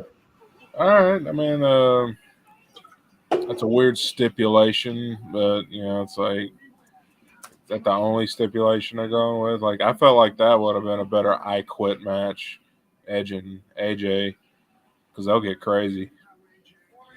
And you also wouldn't know who would quit, because I couldn't see AJ quitting, and I also couldn't see Edge quitting. That would be a really good one. They'll just stop the match, because they'll kill each other, It would be an interesting stipulation. Yeah, I'm not. I'm still not too excited about this match though. I don't know. I don't know what to expect. It's What did gonna you be a think? good match. They need. I don't know. It's like, what did you think about their Mania match?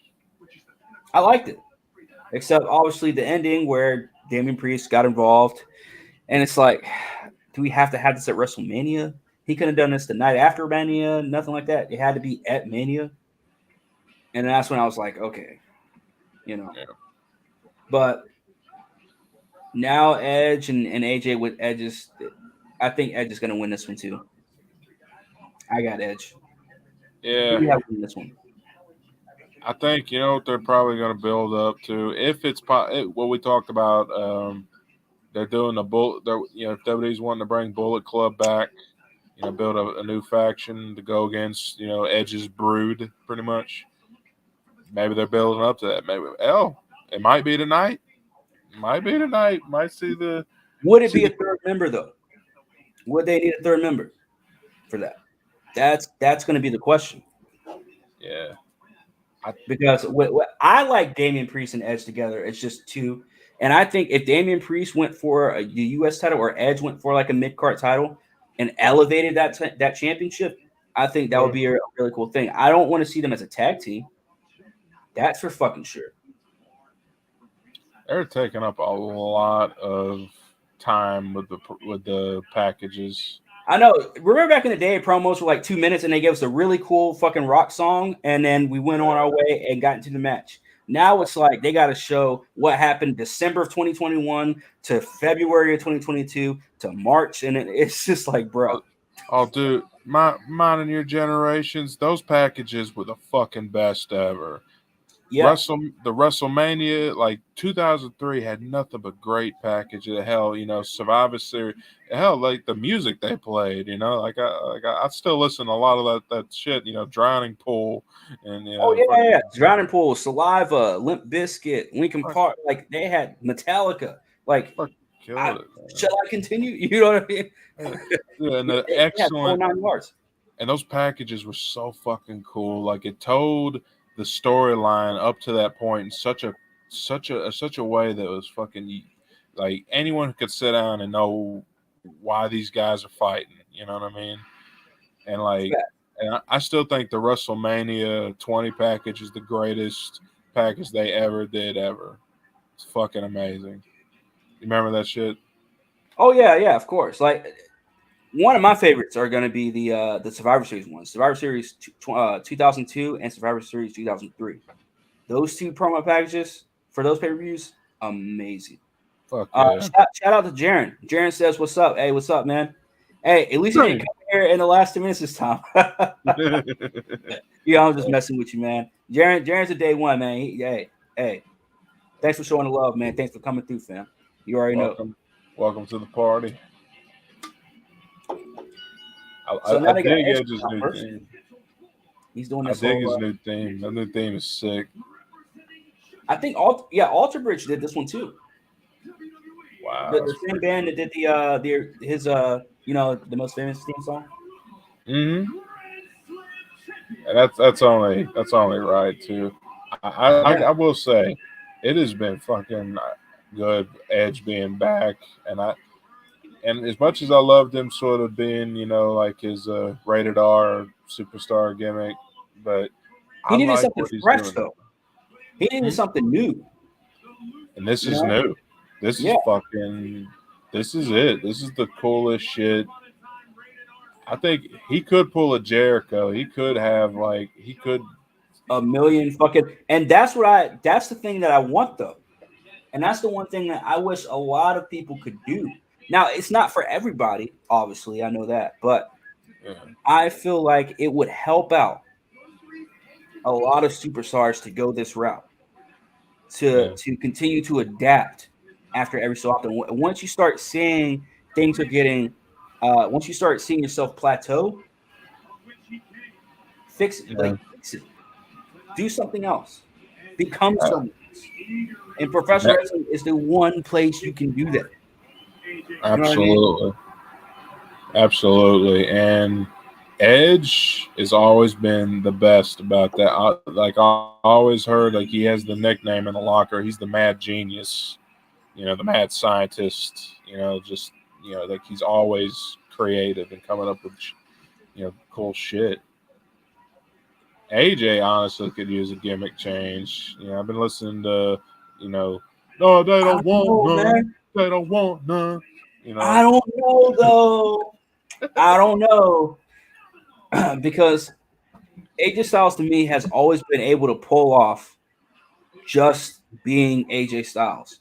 When he had to do the whole like when they tried to force feed the club thing, to me that was just like a knockoff of what they originally were, which was the Bullet Club. Yeah, I think leave AJ as AJ Styles. To me, I'm still invested in the character of AJ Styles. I'm still invested in AJ just being AJ. I don't need AJ running around on a wagon with Sheamus and Cesaro. I don't need AJ running around trying to be buddies with Omos. I don't need AJ trying to mentor anyone like that. No, give me AJ Styles and let him be AJ motherfucking Styles. That's all we need. Absolutely. Because he's always fucking best. He's always fucking best, in that regard, Facts. They're tied up right off the bat. I gotta say that the lady ref, Jeff Carr. I was thinking the same thing. Yeah. Okay. I couldn't help but notice. Damn. I was like, I don't want to have to say it. But if I have to say it, I'll say it. But yeah, okay. Right. Kind of. We're on the same page then. All right. Little thick there, baby.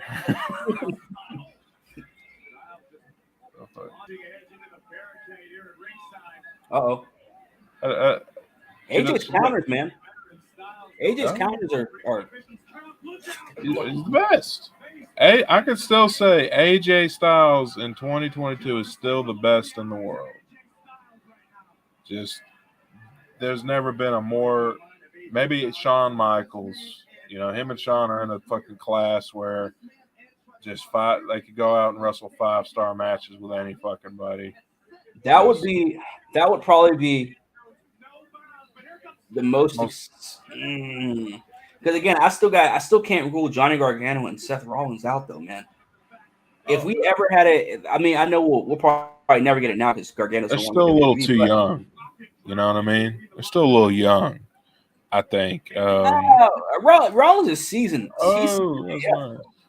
But let me make my point, brother. The thing about AJ is that he's in his 40s now, his mid-40s now. He's about where he was when Shawn came back and had his last run in the 2000s. You know what I mean? That last run of his career all the way up to his retirement match against Taker. Yeah, man. To me, that's the run that's the reason why people say he's the best worker that ever was. And I think that's where AJ is at now. AJ, he's a veteran. And he didn't need a title. Yeah. You could put a belt on him and it'll be a safe bet. He's just a safe fucking bet. And he's such a fucking clean worker. Yeah. I mean, God, like I said, I could watch. I think thinking back right now, I think my favorite AJ Styles match of his WWE run was one of his best matches. Royal Rumble with John Cena. That was a fire ass WWE Championship. Okay, that was a good.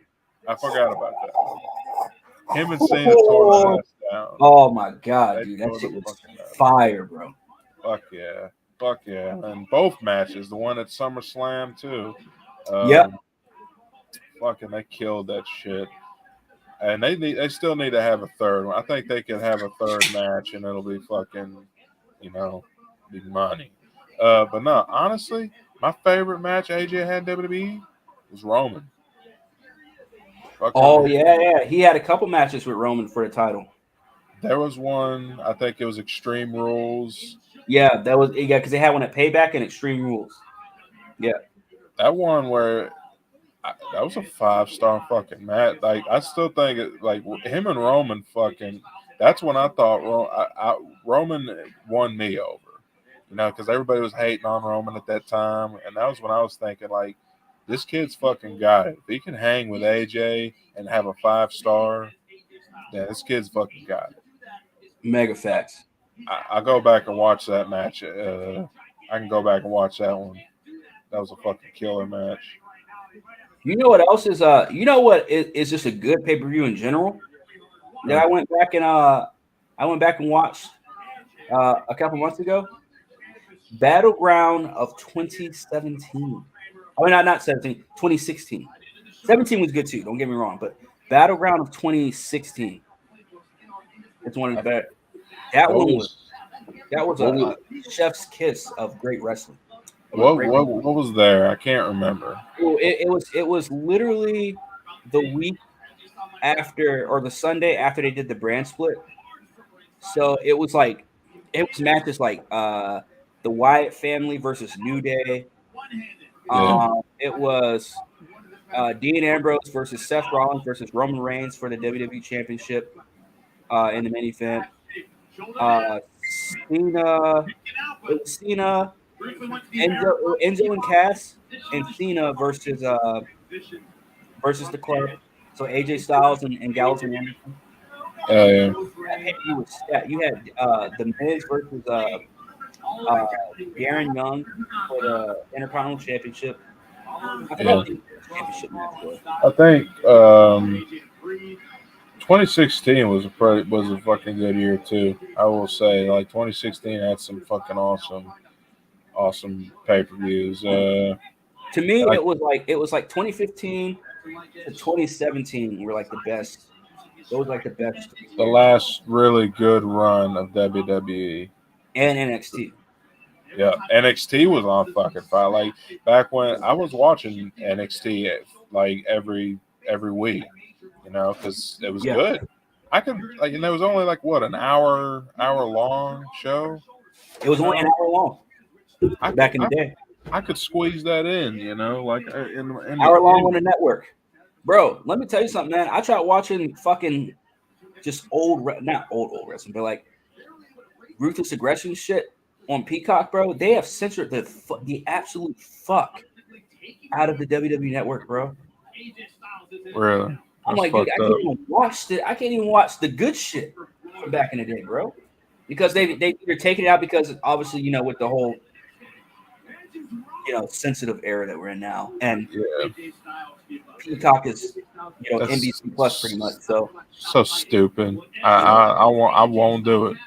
If I can't go back and watch my shit unedited, because it's like I'll even give WWE credit because they didn't like delete Benoit, it's like they're not gonna like glorify it. The matches are there if you want to watch them, but it's like they're not gonna talk about, say his name out loud. But it's like now you're gonna actually start censoring shit off of Peacock. Yeah, fuck. I'm done. I won't do it. Fuck them. That's bullshit. And Peacock can kiss my ass. Well, I'm because that Ruthless Aggression is close to my heart too. You know what I mean? Oh yeah. I mean, because that's what we fucking grew up on. You know what I mean? But I think in this new age, what I don't even know what they fucking even call this. The era of 2016 or 2015 and 2018. But that was a good run. Because now they're so, what do they call it? There's so much of a public traded company that now they have a different president.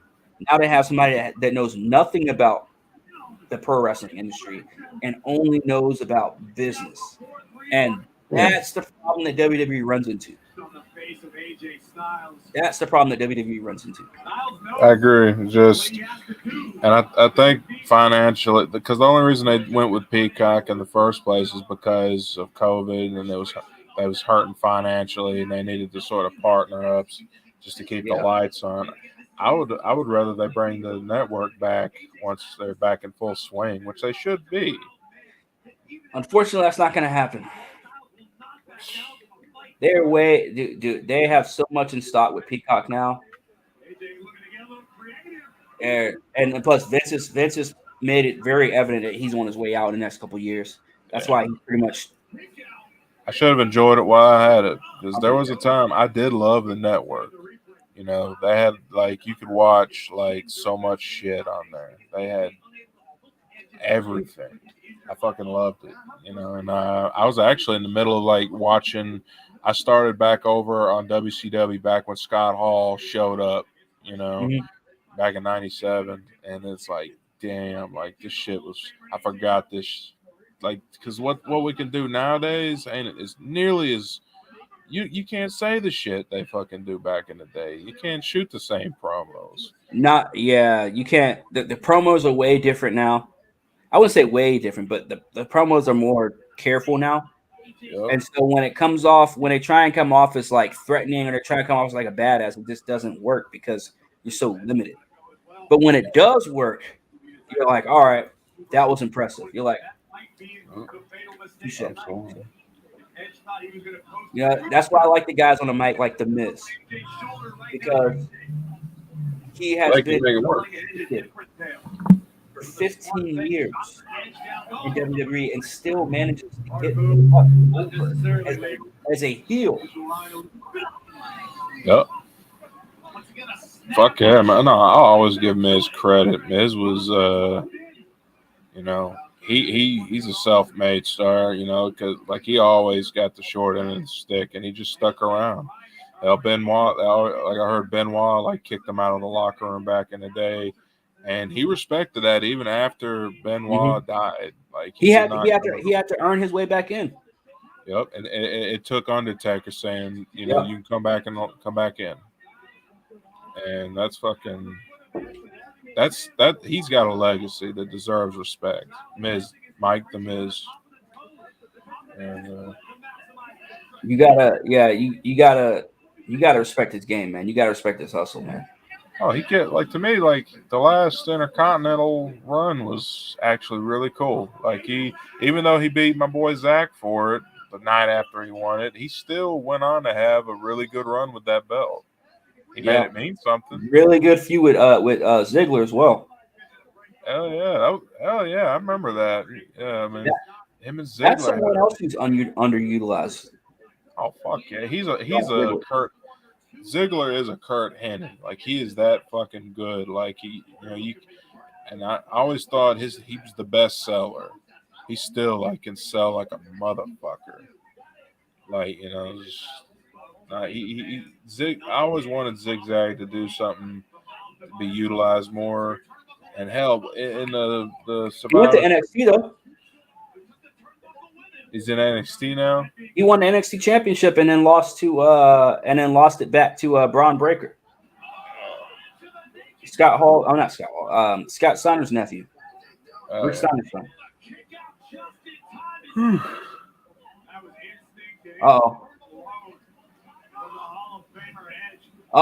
Edge took off the damn whatchamacallit, bro. I never. Jamarian Buyer says, "Can you share your screen, please?" Hey man, I wish I could share the screen, but well, for one, I would share a screen, but there's nothing on my screen because I'm watching on my TV. And two, if I shared the screen, if I was watching pay-per-view on the screen, this stream would go down faster than a chick's pants at a Drake concert. So, yeah. I'm sorry I cannot share the screen. But make sure you hit the like and subscribe because I do have a lot of wrestling content already on this channel, and I have more coming. Pause. And also have other stuff. I talk movies, I talk other stuff too. So make sure you hit that like and subscribe if you like entertainment. Oh yeah. Sorry that I cannot share the screen to you all or with you all. Sorry, we're not going to break the law. Sorry. I would gladly break the law to show you guys an interview. It's just there's consequences for showing copyrighted content on Jamarian Buyer says, okay, hey man, still Jamarian, I want to say thank you for coming in and showing support for this channel though, man. I mean, you're a wrestling fan, I'm sure. and we're also wrestling fans. So thank you for coming through, man, for real. AJ looking like he's about to do the Styles Clash. Yeah, he just did on my screen. Ooh.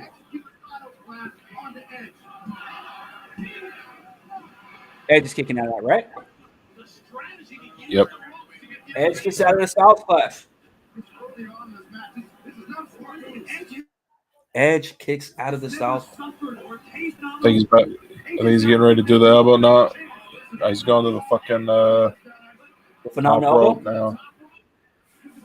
Yeah, you're a few seconds ahead of me. I'm gonna try not to like spoil anything. Yeah, I'm gonna try not to spoil anything.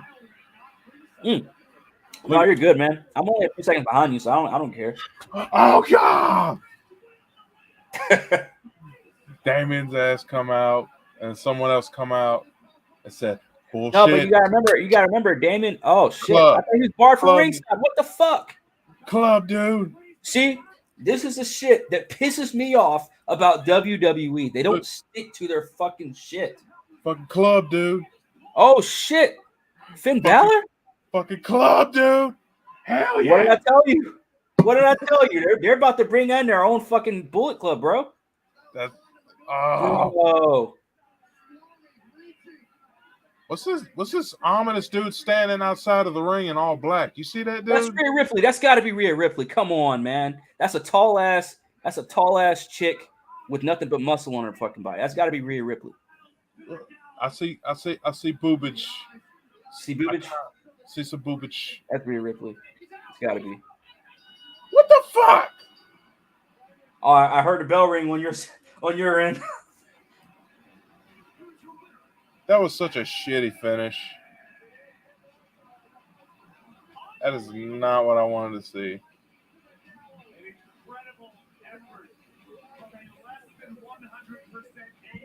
No fucking way. Wow. What a terrible I shouldn't say it's a terrible finish. I mean, it could have been worse. It's WWE. We know it could have been way, way, way fucking worse. It's just clearly building. Edge took out AJ Styles and won the match, by the way. Yeah. I don't know. As far they shouldn't have finished like that, in my opinion. All right, the person in black is getting in the ring. That's Rhea Ripley. That's got to be Rhea Ripley, man. That's got to be Rhea Ripley. I saw that coming from a mile away. I did not see the Finn Balor thing coming this early. I knew that they were going to be, obviously, because I mentioned it earlier about the whole WWE's trying to build their own fucking Bullet Club, or version of Bullet Club at least. They shouldn't reveal this. They shouldn't reveal who this is, but they are anyway. Oh no, they definitely should. We already know who the fuck it is. But she didn't even do anything. Like, what did she do? She just pushed him off the ropes, or pulled AJ off the ropes. Oh, I guess I missed that. I will say, like, I do have a weakness for just buff-ass goth chicks. I don't know why. Something's wrong with me. Yeah, there is definitely something wrong with you, bro. I wouldn't say I wouldn't say that I wouldn't fuck Rhea Ripley. I probably should say that on a live stream, but fuck it, I'm drunk. Yeah, fuck it. We half-ass. I wouldn't fuck Rhea Ripley. I don't know. Like, I will say though, the referee. Now, back in the day, I would. Back when she was actually hot. She actually was hotter before she started wearing like the hooker makeup, in my opinion. Yeah, she just lifted a little too many weights, man. I don't know. I've always like I said, there's something wrong with me. I like strong females. I like Spike off of. Huh? I think I lost connection. Shit.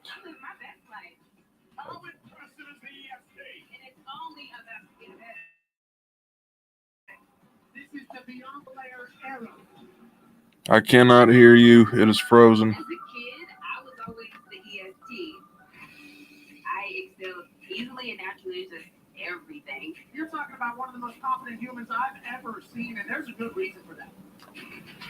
I got a full scholarship to the University of Tennessee, a Division I school in the toughest conference in the whole country. Tennessee girl. What the fuck? After I graduated, I went to the WWE Performance Center, and I proved I was the best. Bianca Belair continues to impress. I put everybody on notice, and I wasn't gonna be shy about it. I fought and I scratched. Give it a minute. Give it a minute. I think we're having some technical difficulties.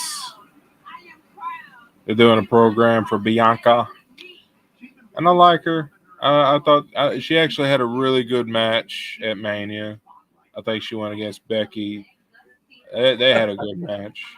There you are. That's technical difficulties. I was like, "What the fuck, dude?" My fucking it started doing the circular thing with the bots. I was like, "What the fuck is going on?" And then I looked down and I was like, "Oh shit!" My shitty internet, so it just cut off and I had to cut it back. I had to literally just go down and click connect. Yeah, and what was we talk? We was talking about. We've been very inappropriate talking about like goth chicks and Rhea Ripley and I'd like to smash and it before may be that, appropriate for most people, but here on HAP, it is very appropriate. Hey, we're being honest. Oh, would you like us to not tell the truth and be liars? I mean, come on. What's wrong with saying? I don't see anything wrong with saying, "Hey, you're hot as shit," and just and I don't. And you may actually was disagreeing about Rhea Ripley. Like I don't know. Like I said, I like them. I'm like Spike off for Cowboy Bebop. Rhea in NXT, I'd take her out on a date. Yeah. Rhea on the main roster, how you doing? As Pat McAfee would say, how you doing? Keep it moving. I agree a little bit. I agree. That's what you gotta do. She might be trying to make herself look less pretty. I know she's trying to be heel and shit, and it's like I don't know. Like I try not to be like be all hound dog about the girls, but it's like I do want to like watch them wrestle and really. Yeah, of course. But I mean, man, I like to. In the back of my mind, I still got to say, look, you can get the business. I'm just saying. I'm glad you won the belt, but you won my affections as well. Like I would just freaking pay you to just stomp on my nuts. I don't give a shit. You know what I mean? Oh my god! Now we're getting like in fit territory at this point. What did you think of? So what would you grade the AJ Edge match? I was honestly kind of underwhelmed. I was a little underwhelmed. I was underwhelmed a little bit, but not as underwhelmed as I was with. I shouldn't say I was underwhelmed with the Omos and Lashley match. I just wasn't expecting much with that match, anyways. AJ Edge, I'll probably have to give that match a B.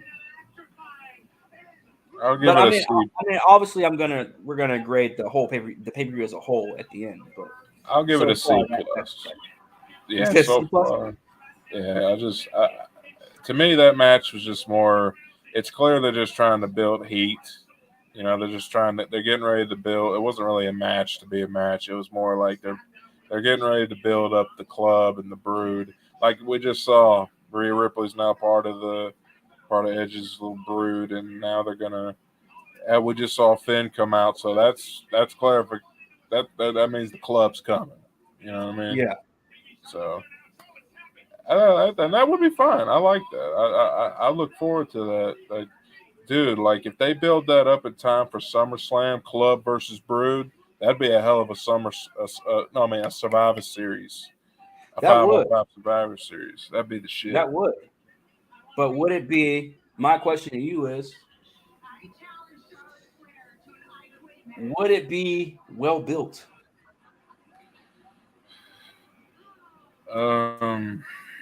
Maybe. They're clearly building up the factions right now. Whether it'll be built up enough in time for November. That should be plenty of time. Yeah. But this is WWE we're talking about. Yeah. Just so who knows? Look, you never know. with what WWE is going to be planning with this shit, right? Because at one point we thought they were going to be building an entire Bullet Club, and that was a few years ago, back when the whole AJ Finn match happened at No Mercy, and then the Gallows and Anderson, all that other stuff, and then that came to be nothing. So again, my hopes are not as high as they were a few years ago. Shout out to Adam. He's also another day one. It's my boy Adam. He says some of the hottest ones were Becky. I think he meant to say Becky Lynch, but he typed in Becky Lunch. But some of the hottest ones were Becky Lynch. So some of the hottest ones were Becky Lynch and Peg. I guess I gotta do it in this first. A little inside joke. Page, like 6 years ago. He says, "What up, Adam?" And thank you for coming through as well, man. Look, Becky Lynch that's a fat version of Becky Lynch. Yeah, you could have you have Gilbert, just bring like a fat ass version of Becky Lynch. Yeah. Okay, so Becky Lynch would be the Gilbert of Goldberg. So okay. I feel like Adam just started something. I book it. I'm Vince McMahon. I like it. Let's do it. Becky Lynch versus Becky Lynch. We gotta find a Becky right now. WrestleMania. Book it. Right now, WrestleMania. Shout out to Edmar Guzman. Oh shit! I don't know what he said. For once. But I do want to say thank you for coming through. As a fellow wrestling fan, Enos, I hope you are. Because I'm assuming you are. Thank you for coming through. Make sure you hit that like and that subscribe. I don't know how to say it in Spanish, but hey, thank you. Thank you for your support, man. Thanks. And Adam says, "Nah, I meant lunch." Okay, so Adam's doubling down on the Becky Lynch. He actually meant to say Becky Lunch. He meant that shit. That was a good idea, Adam. So that's probably going to be a running joke here on Hap. Is we now have Becky Lynch. I'm gonna start calling her that from now on. It's Becky Lunch from now on. Since we're talking about hot chicks, I will say I did. Out of all the girls from the MMA, Ronda is probably the prettiest. She's probably the prettiest. She's definitely a babe. MMA? Yeah, well, out of all the girls that come from UFC, Gina Carano. I'll take Gina Carano before I take Ronda Rousey. I forgot about my girl Gina. Gina Carano, 100%. That's my waifu, man. Like that's the girl I will marry. I don't care. That's my future ex-wife, fam. Exactly. That's what I'm good. That's the girl. That's the girl of my dreams. So Ronda Rousey walks out. That's how you and me met, by the way. We was talking about I was bitching about Gina Carano in a video, and then you saw that, and that's how we. Conversation. Jesus Christ! How long ago was that? What? That was 20. It was during COVID. I know. Oof. So that was probably 2020. Mm-hmm. Yep. Something like that. Man. And, time flies, bro. Time fucking flies. Man.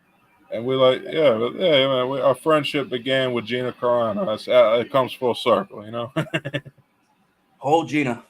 Old Gina. Carano. You see that new movie she's doing now? She's got a new movie coming out. I might watch it. It looked kind of cool. I'm glad she. All right, now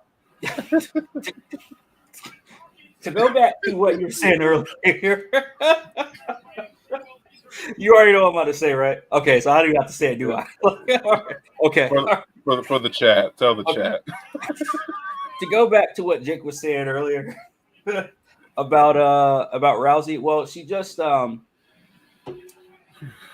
she's ready for this match. I'll just say that she's ready. Sure. I am never drinking and doing a live on this fucking. I'm high on edibles right now. I don't give a fuck. That's the thing. All y'all watching, get you some snacks, get you some grindage, pop open a brewski or some vodka, take your edibles. Choke yourself. I don't know. Just we're just chilling on Sunday before we got to go back to work. Mega fat. Well, again, I have jury duty this week, so I have to wake up early for jury duty tomorrow, and I'm sitting up here getting drunk watching wrestling. Yeah, that's great. But shout out to Nalinda Dinesh. She says, I think you're trying to say what time, and by what time, I have no idea what you're saying, or what you mean at least. But I want to say thank you for coming through. Hit that like and subscribe as usual. Welcome to the party. But Nalinda, I do want to ask you this though, because you sound like you are a female, so I figured you are interested in this women's championship match. So, who do you got? You got Charlotte, or you got Ronda? And please, that's good. Choose carefully, because if you say Ronda, I cannot guarantee that you won't be blocked from the chat. Don't you be mean. Don't be mean. But let me know who you got. I don't know. I think because they did a bullshit finish at Mania, and the match was actually, to me, the match ended like right when it started to actually get kind of good. You know what I mean? That's what I hated about Mania? Yeah, the one at Mania, like the match ended like as soon as they finally get some heat going, the crowd's getting into it, I'm getting into it. That's when they finish it, and it was a stupid ass finish, like. So I mean, I don't know what to expect. Shit. Yeah, dude, I did. That's right. That the finish was. What was it? It was it a schoolboy she got her with? It was something like, I think it was a schoolboy. I think maybe she got like. I remember it was hit in the head with I remember she got a cheap win at WrestleMania. It was cheap. It was like a cheating thing. So I don't know. It was bad. So to the 11 people that are in here, first of all, I hope you guys have already hit that like and that subscribe. Second of all, another inappropriate thought off the dome. Ronda Rousey's mom bod is way better than I thought it would be. That's all I'm gonna say about it. You guys can elaborate on whatever you guys can, whatever. But hey, you already know you're getting no context corn tonight. That's the greatest. That's the greatest bods of all. Is the mommy bods. I gotta say though, Charlotte, I've always been attracted to Charlotte. It's just been one of those things I cannot really explain. I won't say some people like mean, like they like to say like, and I will agree, she does not have an ass. It's like a million times. She's got negative ass. You know what I mean? I'm just saying, like, she's in the red, pretty much. But you think she's in the red? She's in the red, yeah. She owes about, she owes a lot of ass, you know what I mean? She's in the red. Ass debt. She's in the red. Shout out to Adam. He says, "I love you, Gina. I really do." I'll fight you. I will fight you to the death for Gina Carano. I'm talking like fucking. I'll do to you what fucking Taker did to Mick Foley. I'll throw you off a fucking building onto a table. Bro, did you just see that German suplex from Charlotte to Ronda? Yeah, I did. You see where her head hit? It looked nasty. Bro, that was either her head or her neck. They that's something that happens in Charlotte's matches a lot. She works it almost looks like she does something that looks dangerous in all of her matches.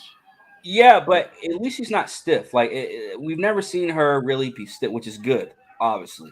Well, it's like what I said before. It's like what I told you before. My teacher said you got to make your moves look more dangerous than they actually are. Yeah, that's part of the work. And I think that's what she does. I think she because it adds stakes to it. If it looks like you can really kill this dude, then that's all the better for kayfabe. Mega facts. Ronda ate that pretty well, though. I'll give her credit for that. Question: Why the fuck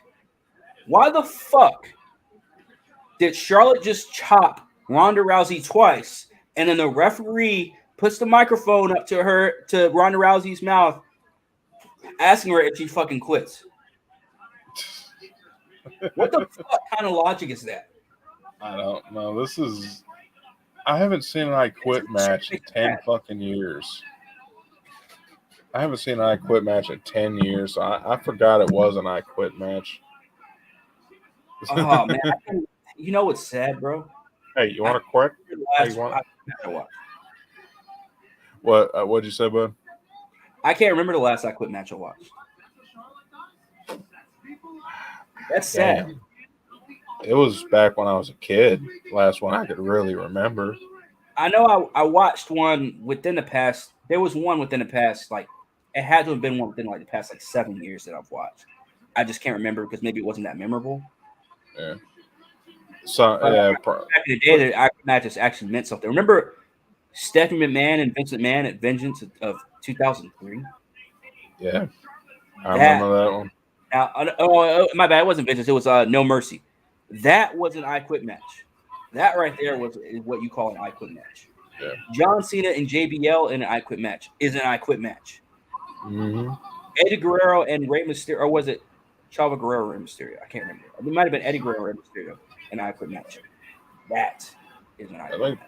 I think the one, and when you say the I Quit match, the first one I think of, having like a kendo contest. I don't like the kendo sticks. Those bitch, those. I know those fuckers hurt. I got hit with one once. Yeah, them did. No, well, correct. I got hit with a Hapkido stick once. The Rock and Mick Foley's and the I Quit match that's probably the most legendary. I won't say the most legendary, but that's one of the legendary ones. I think it's one of the reasons why there pretty much is an I Quit match is because they just The Rock tried to fucking kill Mick Foley with that chair and they blew the house down. Yeah. That was what, 98 or 99? One of those 2 years, right? It was 90-ish, I think. Definitely 90s. Yeah, and added in the middle of the Attitude Era, and that was a mean match. Like, I honestly think Rock was a piece of shit. The way he fucking dude, like what we know about concussions and head trauma now, Foley he is God. He should be dead. You know what I mean? There's so many times he should have been fucking dead, and that's one of them. And I got to say this, though, not to take away from what Foley did. What the fuck? Because he did it on such a grand... Jesus Christ, Ronda, what the fuck? You seen this shit? She's running around beating her with a broken fucking... you might want to let go of the stab you. Half of a quarter of a kendo stick, Ronda. Just stab her with it, yeah. Look, if we weren't live right now, wow. Okay, so Charlotte just threw a full-blown camera at Ronda. That looked like domestic violence right there. This looks like to me. Okay, never mind. I was about to say I thought they were shooting for a minute. I thought it was like shoot fighting for a minute. What was you about to say though? You don't want to shoot fight with Ronda Rousey. I'm gonna say that as much shit as I talk on Ronda Rousey, you do not want to shoot fight with Ronda Rousey and Shayna Baszler are the two women you never want to shoot fight with. I agree. Well, yeah, Ronda's a trained. Not to mention, she's the reason for women's MMA. She's a fucking monster. As far as women go, I mean, hell, she could kick my ass. I'm sure she could. Oh yeah. She could. I'm gonna still talk my shit though. I'm gonna throw my hands. I'm gonna still talk my shit though. Okay. Man, fuck that bitch. She whooped my ass one time. Fuck that bitch. I ain't even saying fuck her. It's just like, all right. So as we're watching this match, Jay, we pretty much know Ronda's gonna end up winning this one way or another. Yeah. She's walking out women's champion tonight. So my question to you is, what happens now? What happens then? What's next for Ronda after this? Is this even a fucking like for the belt? It's Yeah, got to it's be for the belt, right? that's for the belt. Yeah. I don't know. Like, I honestly don't know what the logic is. I'm so sick of the WWE's rematch bullshit. Like when somebody loses, move the fuck on. You know, it's like move on, do something different, and then if you want to have a rematch like later down the line, that's how you can have heat for that. You know, but it's like That's the their next MO. You know, fucking pay per view after Mania, and it's a rematch. You know, that's been my whole grief this whole pay per view. wins Money in the Bank. You know, I always thought it was closer to the beginning. I always thought it was going to Closer be to June. Mania. It's usually in June, but now they have Hell in a Cell in June. So I'm probably going to guess Money in the Bank is either going to be in July or in October. Yeah, it's pot. Because usually Money in the Bank is before SummerSlam. Money in Bank usually is worth watching too. Like I typically see some pretty good stuff happen in Money in the Bank. So maybe they just switched them out. I don't know why they want to have the Hell in a Cell sooner than this year though. I don't know. Money in the Bank Uh, has been horrible for the past like 5, 6, 7. I'd go as far as maybe the past 10 years. Money in the Bank has been now the pay per view has probably obviously been good for the most part. But the actual Money in the Bank winners, how many of them have actually gone on and won? I mean, yeah. we had Otis win one year, which was fucking horrible. You had Braun Strowman win probably the year before that and didn't do shit with it. Still didn't win a title from the Money in the Bank. Baron Corbin a year before that, and then I forgot who it was. Another year that they didn't end up doing shit. Now, whenever the women get the Money in the Bank briefcase, they cash in and win it. Well, But to the me, it's men, like it just doesn't ever happen. And then last year or the year before that, it was Lesnar, which was stupid.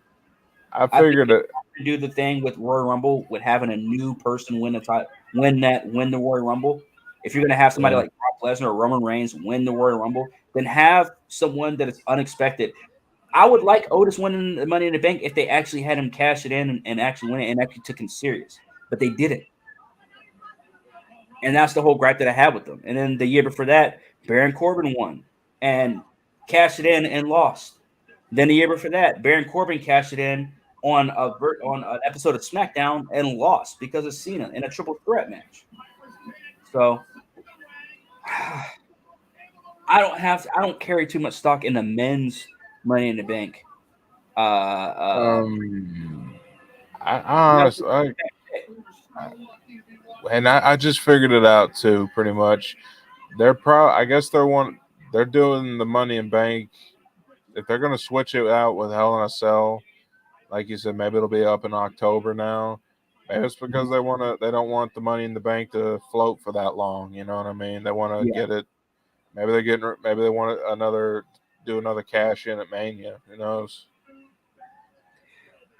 That's what I want to see. I think we're due for another Mania cash in. I really do. Either a Mania cash in or a Royal Rumble cash in. We need one of those two. Yeah, I mean, definitely. They're doing something with it. I don't know what it is, but Charlotte is now. I remember I mentioned earlier, second to none when it comes to talent. Charlotte is second to none when it comes to talent in the WWE. no, she's a hell of a worker for sure. Way better than Rick because Ric Flair was the greatest entertainer of all time. I would say of all time. I'm not one of those people that says Ric Flair's the greatest of all time, but he is one of the greatest. One of the greatest, but he's not the greatest. Charlotte Flair for the women when it comes to in-ring talent in WWE. I think. She's number one. Oh yeah, for sure. You'd have to really go back in the Ric Flair's history to find where he was really fucking good. Like he actually had the first 6-star match ever. Yeah. Yeah, he had it with the Dave Meltzer joint, right? The one that's rated by Dave Meltzer. Mm-hmm. Yeah. Yeah, Ric Flair had the first with Ricky Steamboat Dragon. They were the first ones to ever have and the 6-star. And I don't think it was like because that's why it's historical when Kenny Omega had the with Okada because that was it had been like 30 years since we saw a 6-star match. Yeah, From and then you Meltzer, had, at least. and you also had Kenny and Jericho. Like that, bro. That era of New Japan was amazing. Fuck yeah, it was some of the greatest wrestling I've ever seen for sure. Like some of my favorite of all time. Okada, he had maybe the greatest run any single performer's ever had as far as like putting on just consistently great matches. I mean, fuck. That's facts. Oh, Ronda Rousey's some good fucked up fucking though. offense. Yeah, I'm watching that. I love that Tree of Woe armbar she did on the outside of the ring. I thought Charlotte was gonna quit then, but that was good. Looks like Charlotte Flair's pantyhose is ripped though. Now she's natural selection. Yeah, and that's you can see where Ronda Rousey had her. Oh yeah, she got a little more busty since. Well, I guess she just had a kid, so I guess she had more, she got the mommy milkers. You know what I mean? You know what I mean? You ain't lying though. You ain't lying. It's hard. She got I'm sorry. It's hard. Hey, I mean, hey, dude. Hey. Everything, it all comes full circle, right, bro? Shit. It all comes full circle. You want to know why? Because it's Mother's Day. Mother's Day. Hells yeah. Hashtag Mommy Milker. Mother's Day. Love you, Mom. Thanks for feeding me and wiping my ass all those years. Yeah, terrible time to mention the mom when we're talking about Mommy Milkers, bro. Fuck yeah. This is gonna be one of the best. This is one of the best podcasts we've ever done for that alone. Fuck yeah, Ronda. And it's been a good match. I'll say that. They're at the point to where, like, I think like it's crucial now. Whatever they do. Even when she says that she doesn't quit, it's just so like over dramatic that it's just like it's under what it's like. I don't know, man. It's just Ronda Rousey. Whenever she talks, it's just like, oh shit. Yeah, that was kind of. Oh god. I've never seen this before. Uh-oh.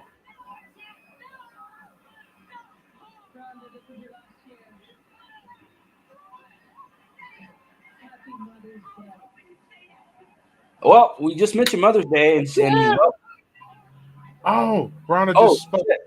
Oh shit! Ronda just cut a fucking promo on her. Oh shit!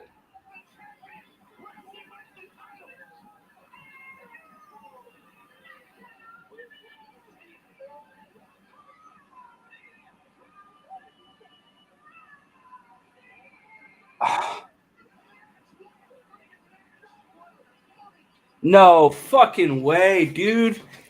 Oh, fucking way, dude. Oh my god.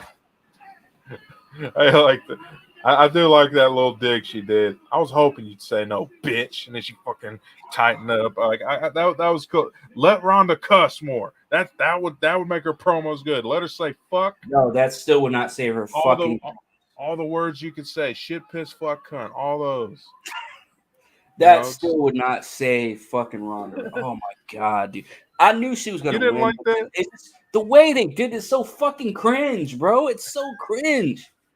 I just don't like the timing of this match. They should not have done this fucking match at Backlash. Otherwise, I thought it was a solid match. Since when does the referee give somebody the mic when they're not asking the fucking like? It's like okay, so now you guys are gonna be talking through your moves to each other in front of it. Like what? I don't know. I kind of like that, but it's not. they needed. I don't know. Like I've never seen them do that in like this is the first. I've never seen an I Quit match done like this. You know what I mean? I guess I don't know. I feel positive, but I don't. I'm still kind of processing it. Oh my I thought gosh. what. I gotta say, man, Ronda Rousey has her hotness level though has really moved up. At And least this is it gets a point. Born saying this. Like I'm still aware of how unattracted I was to Ronda Rousey, but also the little bit of attractive I was to Ronda Rousey. But after tonight, her hotness level has moved up. Yeah, I she's can't such lie. I dude. can't lie. I'm so jealous of Travis Brown right now. Like I Bro. fucking hate I'm. shit. Hey, let me tell you something. Hey, Travis Brown's a lucky dude, man. Oh yeah, Travis, uh, Seth Rollins. I tell you what, Travis won my respect when he beat the fucking shit out of that guy who tackled Brett. Remember that? Oh yeah. Tra- That dude that's wearing a fucking yeah, it's Rasta. like some weird hat, and he run in, he Oh tackled him. no, it was Travis Brown and but whatchamacallit's got the best of them though. Mm-hmm. Dash and Dash Wilder and Scott Yeah, Dawson. Revival, Revival. They Revival. got the best of that guy. They beat All they were punching the shit out of that dude as they were dragging him out of the yeah, ring. beat the fucking shit, and he deserved it. The Yeah, fucking guy. hell yeah, dude. He You gonna gotta tackle run on stage and attack fucking Bret Hart. Bret Hart after he I'm like, fucking bro, beat you got cancer. the whole country of Canada on your fucking going up against Man, you, fam. hell yeah, man! You got this. He must have been just in the mood for an ass whooping, I guess. Fuck that guy. So Glad he Money in the got Bank July 2nd. Not to cut you off, but Money in the Bank is July 2nd, as you saw. July 2nd. Mm-hmm. Wow. Okay. All right. I guess that answers that question. I'm just wondering. Now I'm wondering who they're gonna give it to. I think they're gonna get. Seth's probably gonna be in the match. That's Fucking probably that's so up in smoke, man. Cody. No idea. Cody's probably gonna be in it. Like that, they're gonna want to push. They're gonna want to push Cody, for a title match. Yeah, I think so too. But I don't know how soon they're gonna want to push Cody. I don't know. I think. It I'm surprised that was the fucking. I thought that was gonna be the main event. I thought that was gonna do Ronda and Charlotte the main event. So, huh. yeah. So I'm thinking the main event. The main event has to be the 6-man tag team match then because there's only 2 matches left, which is the Riddick Moss. I mean, I keep want to call him Riddick Moss because that's. But now they changed to Madcap. See, this is Yeah, the dumb shit WWE does. Madcap. What the fuck is a madcap? What does madcap mean? Cap. I have no idea. Fucking. Uh, Madcap Moss. Like, what the fuck? Madcap Moss.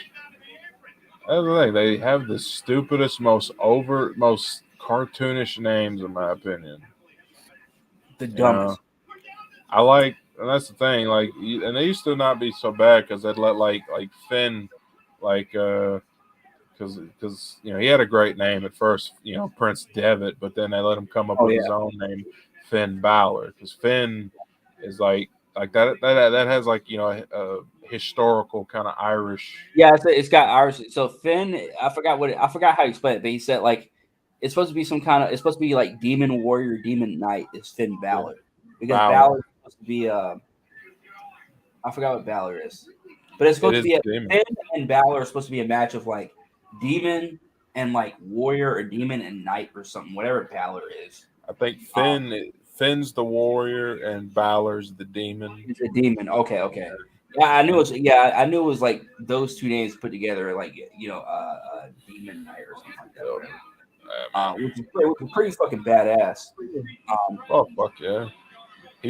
I really had him as one of my favorite guys. Like when he debuted the Demon, I thought that, and I still think the Demon is the coolest fucking gimmick we have today. I wish they would do the Demon more. You know, I mean, shit. That entrance is so fucking cool. And then Balor will go out there and have he has awesome matches. I mean, fuck. I just thought it was kind of. I don't know why they do not utilize the Demon more often. Hell, I want to see the Demon fight the Fiend. It doesn't value Finn Balor like that, man, and I don't know why. Probably because of his height or his size or whatever, but All it does make me mad at how little Vince wants to use Finn Balor. It does. He hates smaller guys. You know what I mean? It's just like I always heard like rumors that Vince was bisexual. Like he likes looking at buff ass dude. Well, and there is some truth. He definitely likes he affords more opportunities to the bigger guys. I've heard similar stories, but I've never, obviously nothing official's ever come out or anything like that. I don't think anything ever will officially come out, at least until after Vince is dead. But I heard that I heard some stories about him and Pat Patterson. That's all I'll say. Okay. Not even joking. Like I've literally heard some stories about him and Pat Patterson from like just old legends sitting down talking to cameras. But I'll be right back. I gotta piss like a racehorse. I will be right back, you guys. Give me one moment. I gotta do the same thing. This is a piss break match. All right. You go first, and I'll find a way to entertain these people, and then and we come back. I'll go piss. We'll tag. Yeah. Hey, yeah. It's a tag team match. Pause. I don't even know if I'll say pause about that. Oh wait. But right now, Madcap Moss and Happy Corbin. This is probably the least entertaining match of the entire card. This is what we would call, at least back in the day, either a popcorn break or a piss break. Or a popcorn match or a piss break match, whatever. I don't know what they're doing with Happy Corbin. I want to let you guys know that right now. I have no idea what they're doing with Happy Corbin. I don't like the character. I think the actual guy Baron Corbin, I think the actual superstar Baron Corbin, I think he has a lot that he can do with his character, and they just put a very, very short ceiling over his head by naming him Happy Corbin and giving him this character. That's what I think. But they've been having this character for well over a year, so I don't know what the fuck they're gonna do with it. I'm just be honest. I don't know what they're gonna do with Happy Corbin. You got Madcap Moss walking out. His character is, to me, is no different. Just another jokey, weird ass character. He's another buff ass dude. Just a really good wrestler, honestly. Really good entertainer. He's really good in the ring. He's not extremely polished, but he's as good as he's gonna be in the ring. Unless he learns, unless he finds a new repertoire. But Madcap Moss is pretty much Baron. So we're gonna have to see how this goes, man. But in terms of my interest into this match, let me tell you what my interest level for this match is, and I will be right back. I'm gonna sit here, eat some chips, and watch this utterly ridiculous. Like I don't. What do they expect us to fucking do? This is just a piss break match. Baron Corbin's bald ass head. Went to grab some grindage. Say those you watching, get you some snacks and stuff. Grind with me. When did Baron start doing a choke slam? Crack me a pep.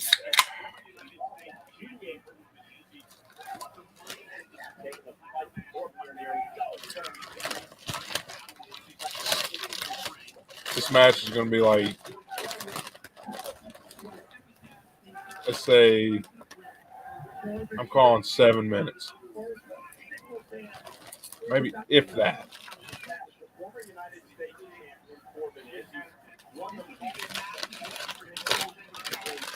Cheap ass,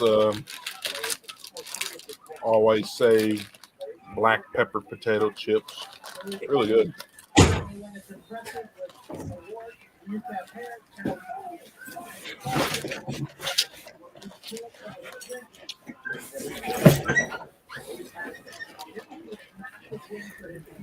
All right, I'm back. I'm calling this match at 7 minutes. Who do you have winning this match, though? I don't know. It's the problem. I don't see the point in either of them winning. There's no stakes in this match. And there's no real story. Like, it's just, I don't know, man. Why is this a fucking pay-per-view? I'm gonna go with Baron Corbin. I'm gonna go with Happy Corbin with this one, man. Like this match, I don't know why this match is even on this card. Most likely. And like I said before, I have zero interest in this match, but I'm gonna go with Baron Corbin or Happy Corbin. Sorry. Happy Corbin. Happy Corbin. Crappy Corbin. But Lord. I gotta ask you about last match though. We didn't grade Charlotte Flair and Ronda Rousey. I quit match. I give it a B. B. Okay. I'll give it a B. Okay. Why do you say B? I think that's pretty fair. I mean, solid wrestling from both girls. And like I said, I did like the way they did, because this is the first women's I Quit match ever, I think. So I think they did a pretty good job as far as that goes. And it didn't blow me away or anything, but I was into it. I think it's a solid B. Yeah, I'd say it had a couple of climatical sequences. Yeah. I'll probably go a B minus.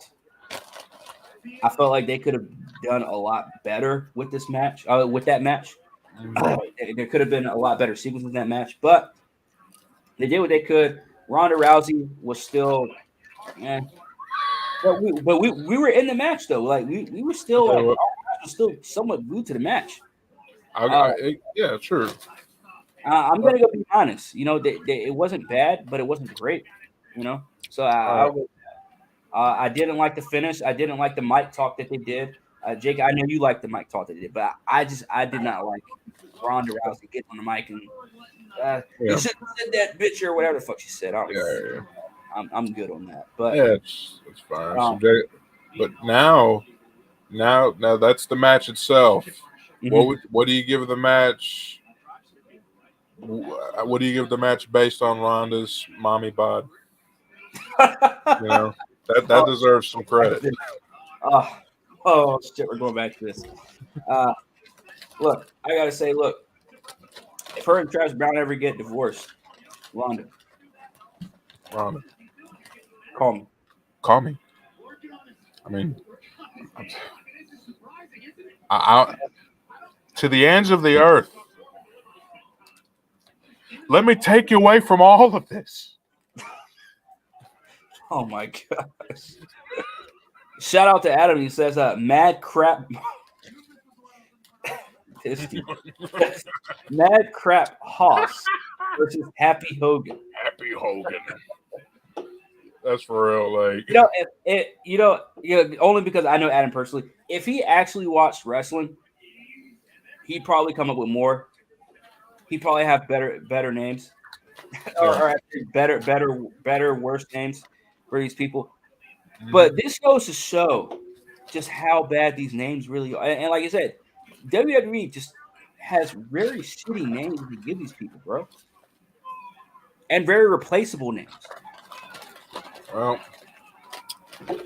it's I I think don't I want to know. run around as a dude named Mad Crap. See, I'm already just Yeah, it's a better. Adam Mad just Crap gave him a Hoss. better name. You say what? Adam just gave him a better name. I can remember Mad Facts. Crap Boss.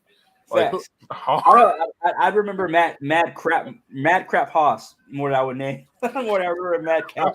Again, That's what a Mad fucking name. That is a better fucking name than what the $1 billion company gave the guy. again, these names are shit, bro. These names are shit. And then Happy Hogan. Yeah, that'd be Hogan's gimmick if he was still going these days. I can see Hogan doing Baron's gimmick, being broke and depressed and sad, and then when he gets money again, he's just super shitty about it. That's a brother. I mean, I'm just broke. I don't know what I'm gonna do. My daughter hates me. My son's in prison. Oh shit! Is Nick Hogan really in prison? He's been in prison since like 07, I think. Because he killed that one dude in a car crash, right? Yep. That car. Yep. And I heard it was at least 10 years before he would have like a hearing or something. Yeah. And like I said, that's the last time I heard about Nick. So I don't know if he's out or not. Who was that car? But I didn't know. I didn't know he actually went to prison for that shit. He did. He went to prison for a long time. Holy I know at least 5 or 10 years of just no parole. Oh, that is crazy, man. He didn't even kill the guy. The guy was like, I think one guy died. Well, yeah, it was. I know that him and his friend or something. I maybe this has been years since I saw this story, but I did follow it closely a little bit. But if I remember correctly, it was him and his friend were obviously riding and he had some fast ass car like all kids do, right? And they're I don't even know whether they're drinking or whatever, but like I always knew that Nick Hogan was a car guy, like he was a racing one of those racing guys. He was doing something dangerous that basically he got convicted for. Yeah, and then apparently I think that like his friend was in the passenger seat and he's the one that got killed, and so his friend's family is the one that sued him, and that's why he went to jail or went to prison. Actually, because what happened, that guy lived. He was paralyzed. His friend, the one that was in the car with him. He got paralyzed then, right? Yeah, and that's right. He had brain damage. Yeah, so he's like borderline invalid, and I feel like that's even worse to actually see. That's horrible. See your boy like that rather than just dead. I think that's worse. Well, that's the reason why they gave him such a long time in prison, because that shit fucked that kid up for life. Yeah, it was sad. I really hated to read about it. And Matt Moss gets a role, or was it Schoolboy? That's the second Schoolboy over the fucking night. And we told y'all at the beginning of this pay-per-view that this match card sucks. Yep. The main card of this pay-per-view sucks.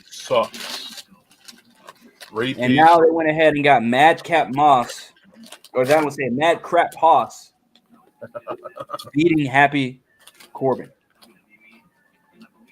As if that made no one benefited from that match. It was a piss break. 100%. I truly do believe they booked that match. They had to book that as like a piss break. Go get you concession stands, get you a hot dog, come back before the big, because they put it right before the main event. Yeah. So that's what it is. Here I am over here eating fucking trail mix. I mean, Save-A-Lot brand. These are really good. They're black pepper potato chips. Oh, bro. Badass. You got to get the barbecue joint. Mm. I got to Save a Lot around the corner from where I live at. Mm. They got a barbecue. They got a Save a Lot brand of barbecue. That joint's low key fire. I don't really buy the Save a Lot brand when I go there, but bro, Yeah. I don't even like the. I don't know. I feel like some of the cheaper brands end up tasting better than the main brands. Like I've had sour cream and onions that were Save a Lot brand that were better than the fucking Lay's. And cheaper. sour cream and onion. Yeah, yeah. I don't know. Hell, when I was a freaking kid, that was the reason why I got fat as fuck, because I would sit there and watch wrestling for 2 hours and clean a whole bag out. You know what I mean? Yeah. Drinking fucking orange soda and shit. You know, I'm never fucking happier. So now we have Bloodline, which is the Usos and Roman Reigns I versus like Drew McIntyre and who were the other guys? Randy and Oh yeah, Matt RK Riddle. Bro. Yeah, that's right. Yeah, Let me see if I can spell McIntyre right. I would like to see Drew beat Roman. I'd like to see that match. Period. Like that'd be a good one. Roman and Drew have had matches in the past that I thought were good, and I do like Drew a lot. I've always thought Drew was fucking badass. Like even when he was like in the 3-man band days, you know, just But I still want to see Roman Reigns and Drew McIntyre 1-on-1 though. That's the only thing. yeah. I think that's what they're building up to, very likely. And hell, did you see where I'm seeing rumors that Roman's talking about Retiring, right?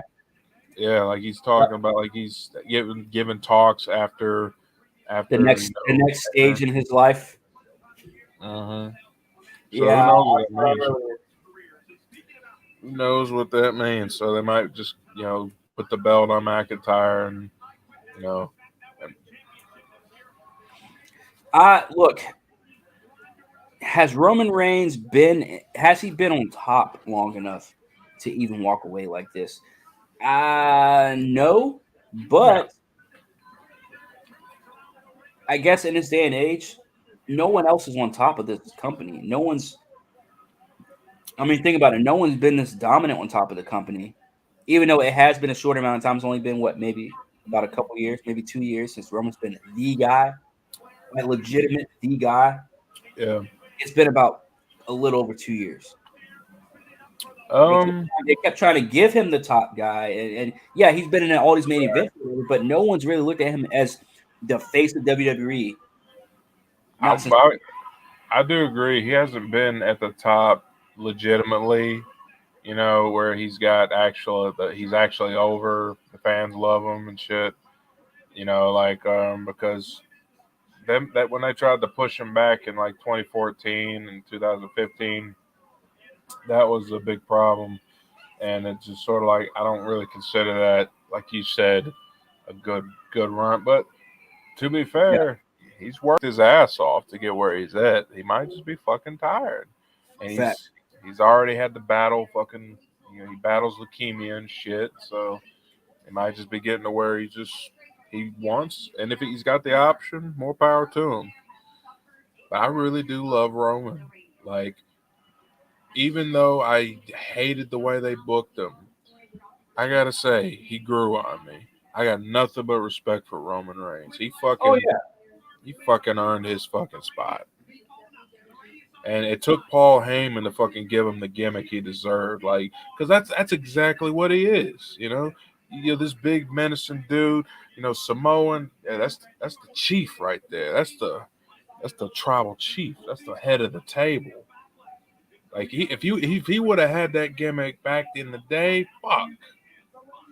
Mega facts. But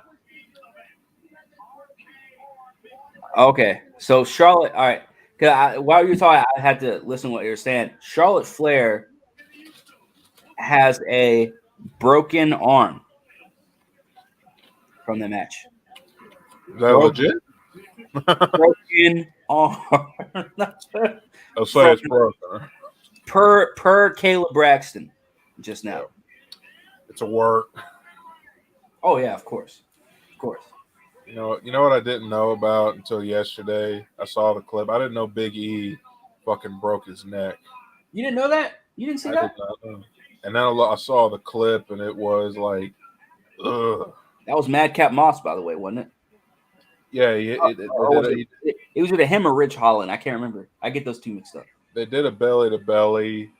Yeah, the belly outside of the ring. Yeah, Big E always lands weird. He always like on that upper shoulder neck area. It always looks scary, when he lands on that area, like when he dives out the ring. He's a big body. He's just got a big body though. Like he's got like that what do you call it? Bodybuilder fucking. Oh yeah, he's a beast. Body type. You know what I mean? So it's just like when he lands, he literally just like his boom. It's always going to be big. It's always more dangerous when a bigger guy flies. That's why it was always so scary when Taker would dive out the fucking ring, and I would always I'd see Big E do that shit, and I'll always give him credit. He's, I was happy he got to win a belt.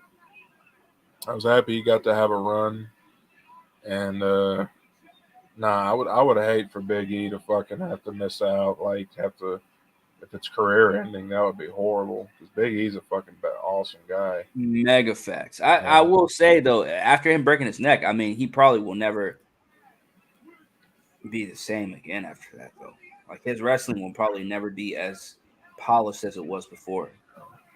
Well, I could be wrong because we have seen guys come back from neck injuries and shit like that. But we just saw Edge wrestle a match tonight. Yeah. So never say never. But then again, he had so much time though that was years that he took off though. Like Big E to come off from a neck injury to only have about 3-4 months. Yeah. Maybe. It depends on the break, like he had like the actual vertebrae. And how comfortable he is with bumping. You gotta think about that too. It's definitely going to be different. That's for sure. It's going to be a different, like it won't be the same. That's for sure. That said, he'll have to stop flying. That's for sure. And he really should stop flying. He shouldn't work cruiserweight. He needs to, because he's a strong, buff dude. He needs to fucking work a stronger style, in my opinion. And he's always, I don't know, man. Like he's always been able to. He's another one of those guys that can adapt when he gets in the ring with someone. Like he can be that big powerhouse, or he can move fast. And he may not be and stuff like that, but he can do the technical wrestling as well. Yeah, he really is. He really can. He's got ups. He could he can go with anybody. And I see what they're doing too. They're clearly like the New Day are going to all be world champions at some point. Xavier is probably going to have a run next. I don't think they'll give him a world title run. Yeah.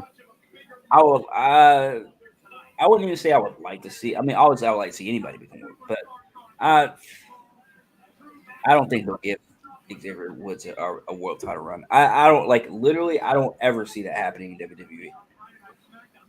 He's been an Intercontinental champion or a United States champion before, but he's also King of the Ring as well. But that's the thing. WWE title or Universal title, I would never see that. I would like to see, if built correctly, obviously, anybody become world champion. But I don't see Xavier Woods becoming world champion. That's what I feel like is so kind of unpredictable in WWE, because I felt the same way.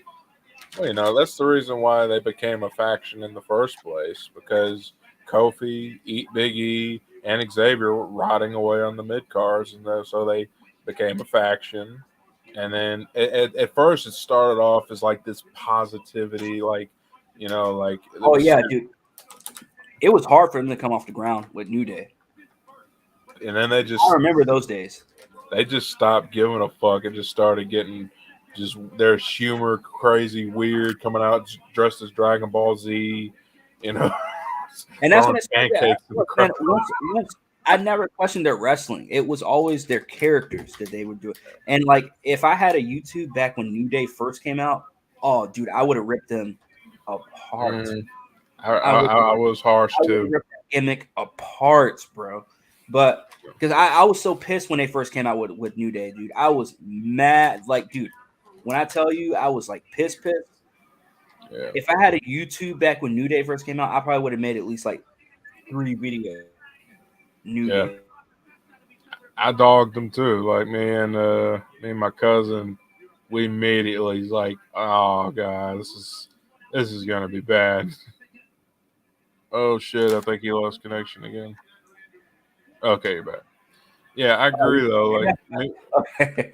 But no, I was saying like, dude, like when they first came, when New Day first formed, dude, I was so fucking pissed, and I wouldn't necessarily say offended, but like I maybe offended. It was like it just 2015, so I still had some maturing and growing up to do, but oh, I was me, still pissed. I thought it was like just stereotypical, overly fucking, yeah, you know. it was just gonna be like that. You remember the cheer squad or whatever. Yeah, You like know, I thought it was it'd gonna be more of just like, look at us, oh, 3 black dudes just dancing and we're wrestlers, haha. You know, it's like yeah, I was like super pissed. But then you actually saw their characters develop, and then you actually saw that okay, they're one of the best, if not the best, between them and the Usos, and yeah, and I'd say Eric Rowan and Luke Harper were up there. They just didn't get the titles as much as New Day yeah, and the Usos got. They didn't win the championships as much as the Usos and they did. But and I thought the Bludgeon Brothers, or what do they call it? Yeah, Bludgeon Brothers, right? I I thought thought, Bludgeon Brothers yeah, was a terrible fucking gimmick too. But yeah, I I didn't like. just stuck with the Riot family. But anyways, um, I thought they came honestly, to their own, bro. They came to their own. fuck yeah, they're honestly in the conversation. They're gonna be one go down as one of the greats. They're highly, and it's not, and it wasn't a given. They fucking they had a hell of a run. They did great. They're funny, but and that's how they had a great sense of humor with the characters, but they could also go out there and go. Like, dude, like I honestly thought New Day at their best was better than the Shield. I would honestly put New Day over the Shield. Just I had a lot more Remember fun when New watching. Day faced the Shield at Survivor Series that one year?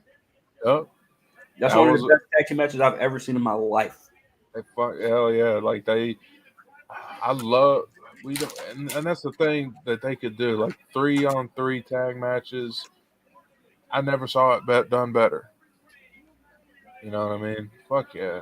And and then the Usos, they had like they have an awesome fucking feud with the Usos Mm-hmm. and shit. And to the point to where the Usos and New Day were pretty much like a The two fucking dominating tag teams. yeah. Well, WWE really relied, like if they didn't have anything else built up, they could put Uso and the New Day out, and they would fucking make the pay per view worth fucking seeing. They There's were having the best top tag matches teams. for a little while. 4 top tag teams in professional wrestling.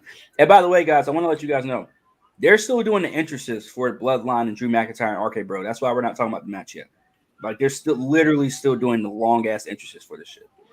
Yeah, But this is our main event. So do keep that in mind.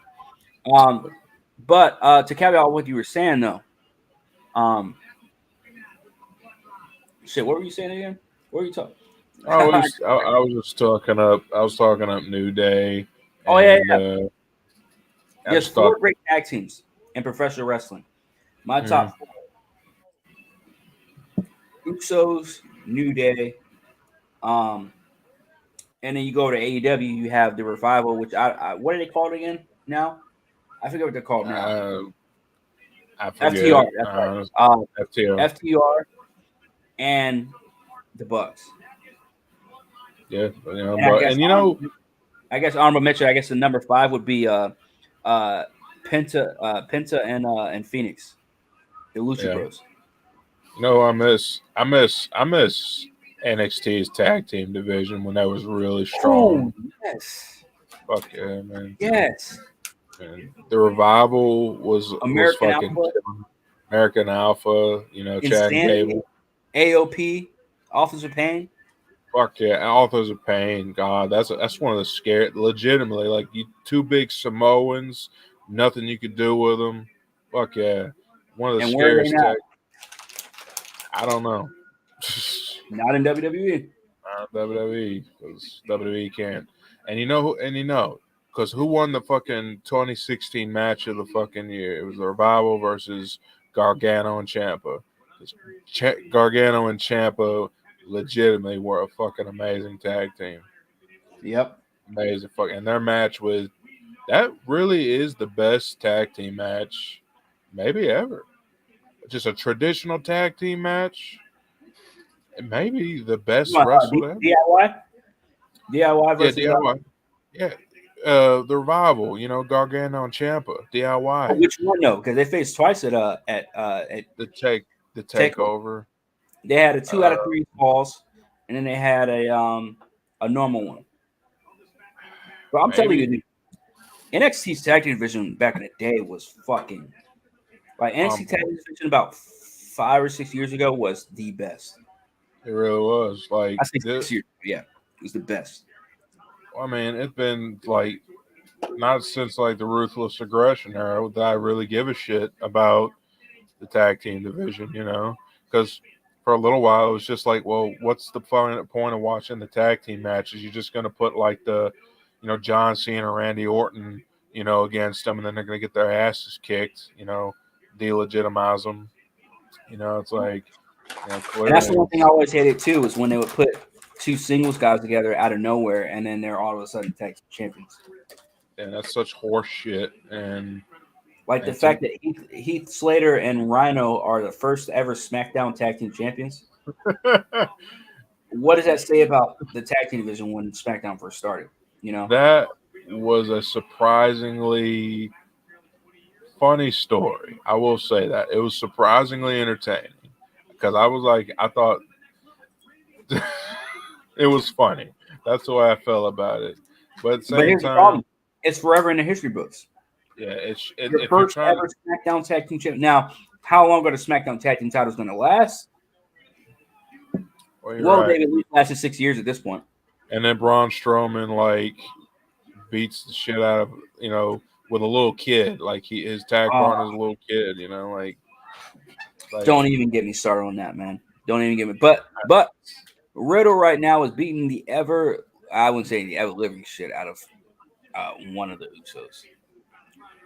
Looks like Jey Uso. Uso is one of the Usos. Us. I wish they would just call them by their real names. Yeah. Because it's confusing. I always forget which one's Jimmy and which one's Jay. To me, they're harder to tell apart than the Bella Twins. Because they they really tried to make that part of the Bella Twins' gimmick. You can't tell them apart. They'll switch out. Like, first off, I can tell them apart only because I watched Total Divas back in the day. Well, shout out to Adam again. We watched Total Divas back in the day. No homo. But we both watched Total Divas back in the day. Back when Total Divas was a shit. Oh, it was funny. Let me get all right. As a straight male, I can never say Total Divas was ever the shit. But back when Total Divas was popping, we was watching that shit. And but you can tell the difference between Jay and Jimmy. At least I can. But I remember Total Divas as far as like John Cena, he was ruthless with Nikki Bella. He was cold. That dude was a narcissist. That dude was a narcissist if I've ever seen one. He's a pimp. That's what he is. He probably pimped some hoes back in the day. He freaking and I'm not saying he was right or wrong. I'm saying He got out Yeah. he got out of a marriage, and he was like, it's like you don't want to get married, but he'll be in a relationship. And then it's like he made her sign like a prenup, contract saying like, when I tell you to get out, you get the fuck out. You get no rights to any of my shit. Hey, shout out to John Cena, by the way, man, because that dude really was. When he was the man in the house, he made sure, hey, look, I'm the man in the motherfucking house. Like, these are my rules, it's my crib. And back in the day, you ain't seen. I shouldn't keep saying back in the day. It was only like 5 years ago. Yeah. But back when the show was on, you still wasn't seeing. I mean, you still don't see that many men stand up to women, and it's like, hey, look, you in my crib, like these are my rules. This is what I go by. You know what I'm saying? So it's kind of cool to kind of see that on the grand scale of things when it came to John Cena and the belt. I thought it was so hilarious how they made a whole gimmick about Nikki and John beating Miz and Marcy just so he could like propose to her on WrestleMania, and then like not even like a fucking year later they're like already like calling the marriage off, and they're not together right now. Like it's like I thought that was such a way. I bet Vince was pissed. I bet that like Vince was genuinely like, what? He's been through worse. I mean, he's been through worse, but it's like that was a whole storyline. I mean, don't get me wrong. It was a waste of Macho time. Man and Elizabeth. Yeah. Vince has lived. You got to think about it. Vince has lived through a lot of shit. Macho Man and Elizabeth. He's lived through the Jimmy Snuka days. When Jimmy Snuka, he'll live. I don't know if that dude will die. I do not know if Vince is going to die. Because they say, did you see where he fucking jumped off a fucking balcony to like show this guy? Like there's a video like he was nervous about doing this spot, and Vince said, "All right, well, I'll do it to show you something." Yeah. You know who the guy he was showing him was? Rob Gronkowski. Yeah. How to do a spot, and he jumped off, and he's on when he jumped off and did that bump, right? The bump where he landed on his back. Mm-hmm. Yeah. Yeah. Yeah. It was a safe bump, but it was far. Like I said, it was kind of scary. But this 80-year-old fucking man, that's a scary. Like that actually is scary. You know what I mean? But I got no but respect, fucking for Vince. Like don't get me wrong, I don't think he should be running the company. But hell no. Not the way he's. But I mean, he's let Triple fucking take over. We got to be careful though, because we can't be saying that the grass is green on the other side, and then once this dude starts to kick rocks, we start to see the company go to literally shit. Yeah, it could. Yeah, there's always that possibility, and because that's what I'm wondering with the MCU right now. Like I started. Look, I like that new Doctor Strange, but yeah, I'm starting to see some signs of them going in the direction of that. I'm not really too. I'm not going to be able to ride on the ride with the MCU if they start going in a certain direction. But I know it's silly. I do want to. I want to say shout out to Adam again. He says that shit was hilarious. We were always laughing at those quote unquote professional strong women. Oh, he's talking about Total Divas. Fucking bellows. Shout out to Jimmy Usos. I'm pretty sure it's not Usos. One, it has an S at the end, and two, Jimmy Uso is wrestling right now. Hold on, I see Jay. He's off in the corner. He's on the phone. He's like, he's like, yo, you know what? I gotta chat with Half-Ass Pot right now. No, but, shout out to you, Jimmy, or whoever you are. So Bloodline all the way up. Yeah, I think the Bloodline is gonna lose tonight. Because they need something. They need to give Drew McIntyre something. They need to get I'm about to say Rated RKO. RK Bro. A little bit of an advantage going into their actual title matches. at some point. So I think tonight Usos and Roman Reigns, the Bloodline loses. Drew McIntyre and RK Bro win tonight, and in some way, shape, form, or fashion. Yep. And make sure you hit Honestly, that though, Jimmy. the like and subscribe. Well, it's like I think Bloodline should win because it's like you could still keep Drew strong by having Randy and Matt because the Bloodline is a faction. They actually are a faction. Like we was just talking about how putting random people, single guys together and and putting them against established tag teams and factions just to beat them just is it's so stupid. So I think the Bloodline should win, and you could still. It won't make Drew look weak. It'll just just as long as he doesn't get pinned. Hell, man. As I'm watching this match, Roman Reigns. The one thing I've loved over the years that Roman does is in between is his in-ring antics, right? Mm-hmm. His taunts, the way he treats his opponents in the ring, I always eat it up. I love it. Oh yeah. It's something that I've always loved even as a kid, even with back in the big evil days of Undertaker, back when he would do that. Yeah. You go back to that infamous Buried Alive match with Vince McMahon in 2003. Yep. Where this dude was playing with Vince McMahon the whole time while beating the living shit out of him, beating him down to a bloody pulp, that he didn't realize that Vince McMahon had a trick up his sleeve. And yeah. I cannot wait until Roman Reigns comes face to face with someone like that.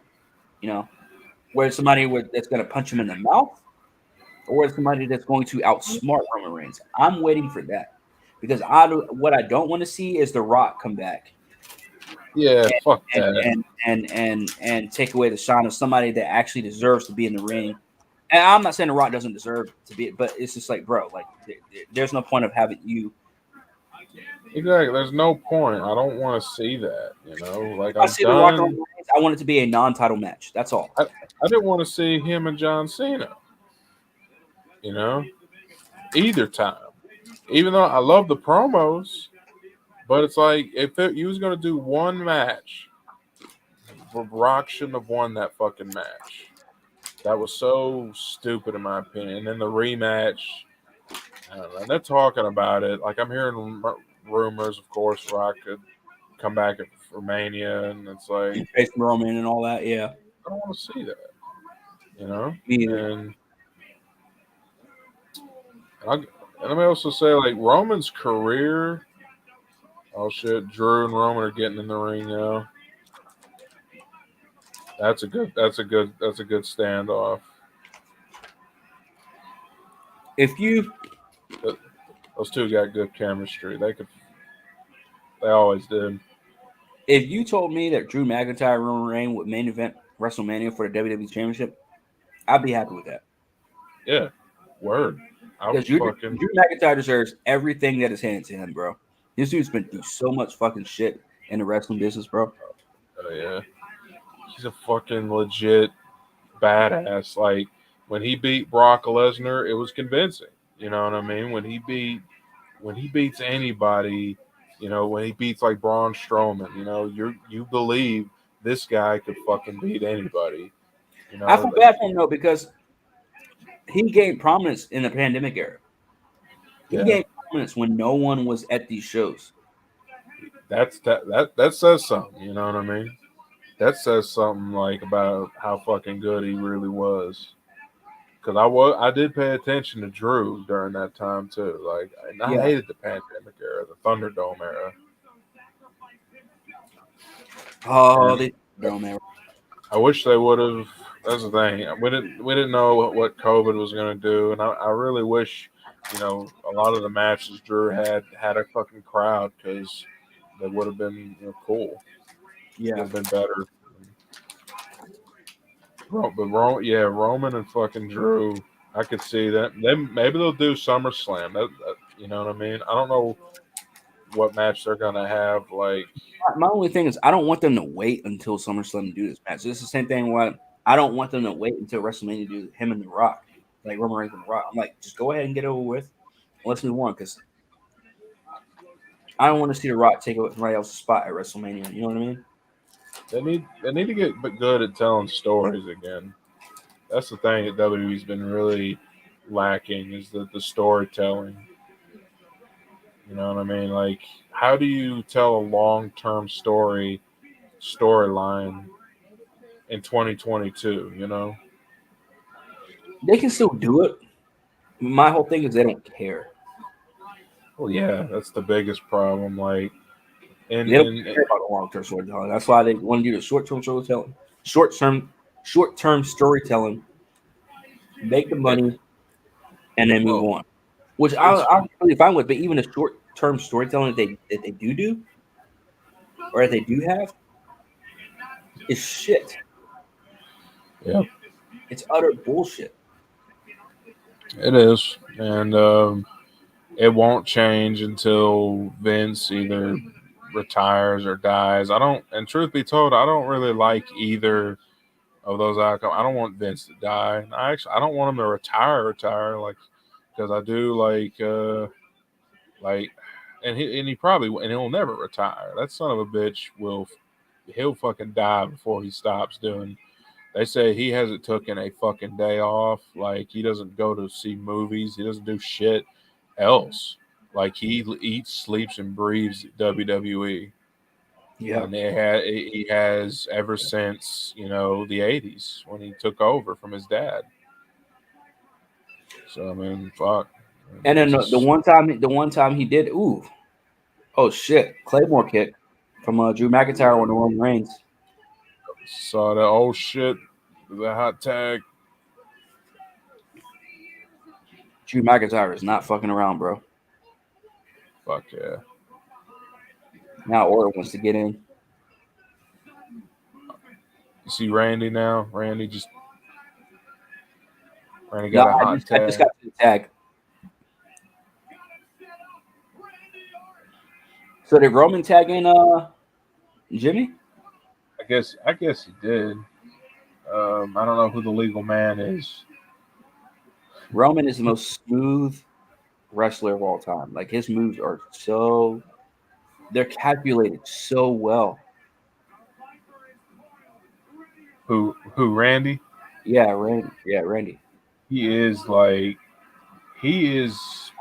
literally a flawless fucking worker. Like, he doesn't botch.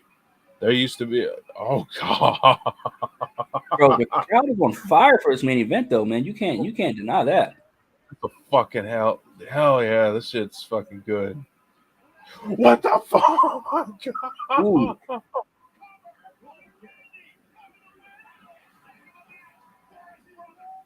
Ooh, RKO on a Roman Reigns, really? Oh shit. Bro. What the hell? How do you turn? I'm dead. Okay, there we go. RKO. You see that? I love Randy's work. Like, I always. So Randy Orton hit an RKO on one of the Usos. He ate a kid. And then the kid, and then one of the twins broke it up. I'll tell you what, this match is like this. Like, it's good now. Like, they're really doing some. Yeah, everybody's hitting their high spots. Yeah. This is good shit. And like we were saying, Randy, like, when he was young, he botched some, but when he got really into his fucking own, I never saw him botch ever. Like, he's literally his movements are so fucking. Yeah, he's fucking perfect. Like, with what he does, and he always works very safe. Like they say, he's so safe. Like, he won't let anything at, like, you are safe working Randy. He won't let you get hurt or nothing. Facts. So, and it's been a good run. Him and Matt, I like what him and Matt Riddle what they're doing. Because Randy, they didn't really have a whole lot for him to do when he came back. I'm just waiting for him to turn on Matt Riddle. I'm just waiting for that fucking heel turn again. I I feel know. like we do need a heel Randy Orton again. I would honestly like if they just. That would actually surprise me more if they don't do a fucking heel turn with Randy. You know what I mean? Just And then have Riddle be the heel? maybe. They're gonna have to break up it sooner or later. Matt, I don't know how long he could sustain as this bro kind of character. Yeah, me As either. a single I mean, so Yeah, maybe a heel turn. I'm just saying that would be interesting because I've seen Randy turn heel so fucking much I don't care anymore. You know, I'd rather see. Well, There's something different. You know, turning heel, I don't really care about, but I'm just waiting for him to be a heel. Because once he is a heel, that's when he gets into his bag. That's when Randy really gets into his bag, bro. Have you been watching that series they got now? It's called Evil. No, I haven't. Where they're talking about like, it's actually pretty cool. Like I liked what they're like they'll have like Randy has an episode where he's just talking about, you know, the psychology of what he does. And, yeah, I mean, he's actually fucking. He's really into it. Like the way he gets prepared. He's like it's like a performance for him. Like he's like does like an actor. Yeah, you know, I mean that's what they do. It's fucking cool shit. Well, yeah, there is that act. It's the performance art aspect of wrestling that people don't really talk about as much. I'm glad WWE's doing stuff like that because it's interesting. Yeah, but to me, here's the thing though.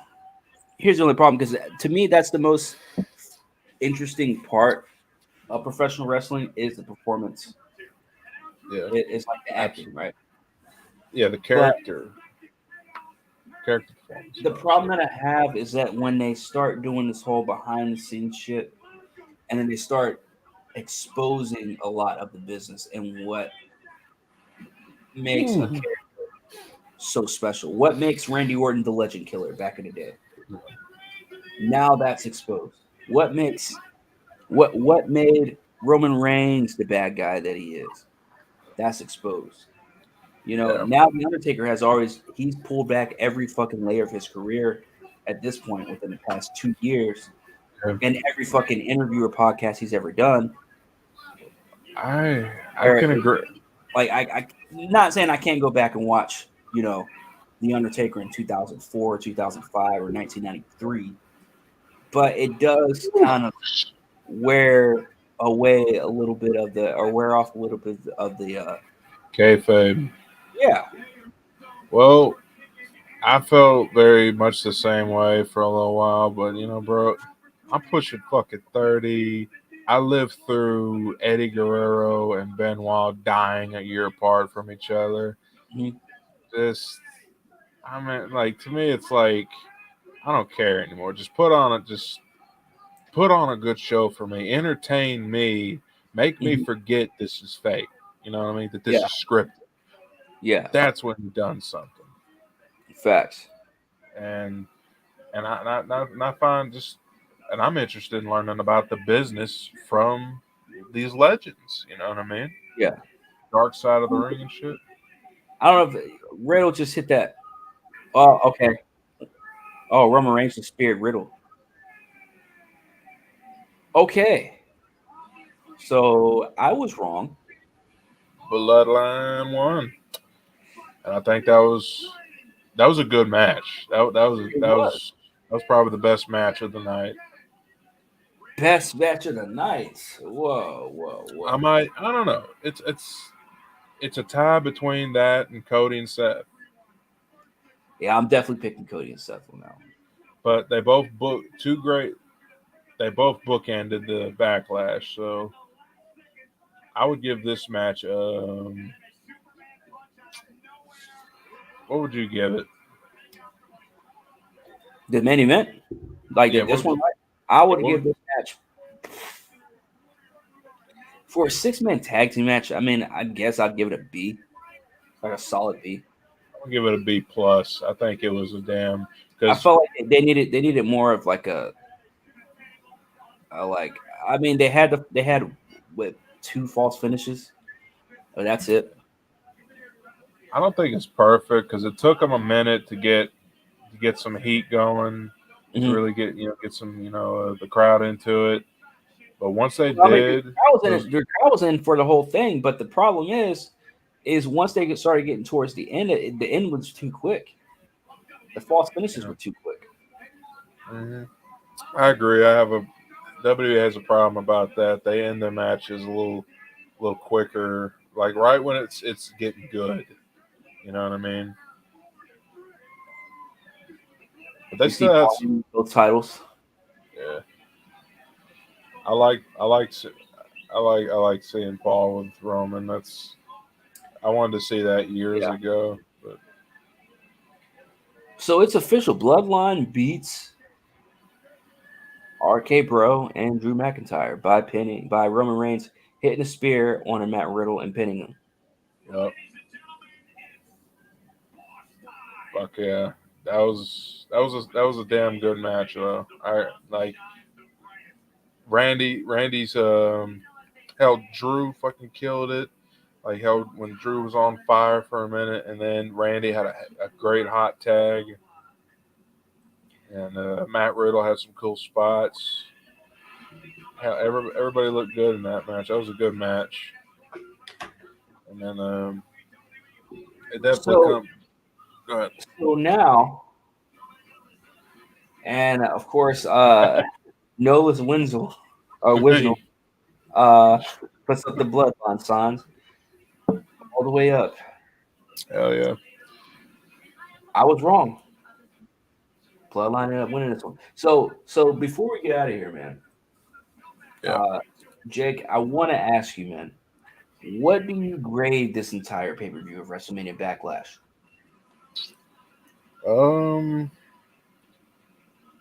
It was 3 hours and 30 minutes, I guess. Maybe a little less. They started off really solid with Cody Rhodes and Seth. Then I think it was AJ and Omos, it was AJ. AJ and Edge was all right. Omos and Bobby Lashley was kind of blah. I liked Charlotte and Ronda Rousey. I thought it was all right. It was an all right match. The Happy Corbin and what's his face, that was just a shit. That was just a piss break. Popcorn match. And then fucking the main event was really good. So I'll give it a B. That was to me that's a good B. You only really had one totally bad match and then the rest were either okay matches or great matches. So I give it a B. I'm gonna have to go with a B as well, and the reason why I'm going with the B is because this pay-per-view it did deliver. So despite the match card that it had, the lineup that it had for tonight, Madcap Moss I wasn't interested in. That was a popcorn match. Yeah. Again, no disrespect for the actual wrestlers. I'm just saying, like, I was not invested in the stories of these two characters. I'm just not. Yeah. The Cody Rhodes and Seth Rollins match to me was freaking cool. It wasn't at A plus, but it was as good as it could be between these two guys. I know we're gonna get a rubber match, so we're gonna get a third one, a finale, probably a cage match or a Hell in a Cell, or damn, I guess it might have to be Hell in a Cell, huh? Yeah. So because Hell in a Cell is next month, so I guess that would make sense. You know, your third match is probably gonna be Hell in a Cell. The Ronda Rousey Charlotte match is the one that really was kind of like the deciding factor whether I was going to make this a C or a B. I'm making this a B because that match was also as good as it could have been for an I Quit match. Actually I can't even say as good as it could have been. It could have been better as an I Quit match because of the ending. Yeah. So that's the reason why I'm actually, I'm gonna say a B minus. I'm gonna change my answer to a B minus only because of that match. Because that match should not only could that I Quit match could have been better, it should have been better. Yeah. But the main event they did as good as they could have done for the Bloodline versus RK Bro and Drew McIntyre. We were into that match a little bit. At the end of the day, it's a throwaway match. Yeah. I mean, that's at the end of the day, that's what it is, a throwaway fucking match. So I'm gonna have to give this entire pay per view a B minus, man. Definitely gonna be minus. That's fair. And I know, like, and the reason because I do feel a little nitpicky about the Charlotte and Rousey match but I'm giving them a little credit because it was like the first time I've ever seen a women's I Quit match. So, it's like I think they did, like you said, the best they could.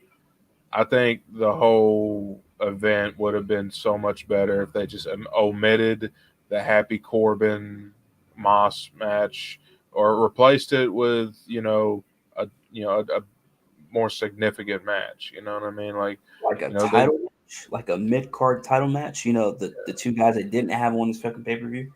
Yeah, they could have put the United States Championship or the Intercontinental or the tag. I don't know. I don't know what they could have done something, and I thought that was like a pointless. And I don't know that weighs the whole that brought it down in my opinion. But otherwise, it would have been a pretty well paced, tight little pay per view.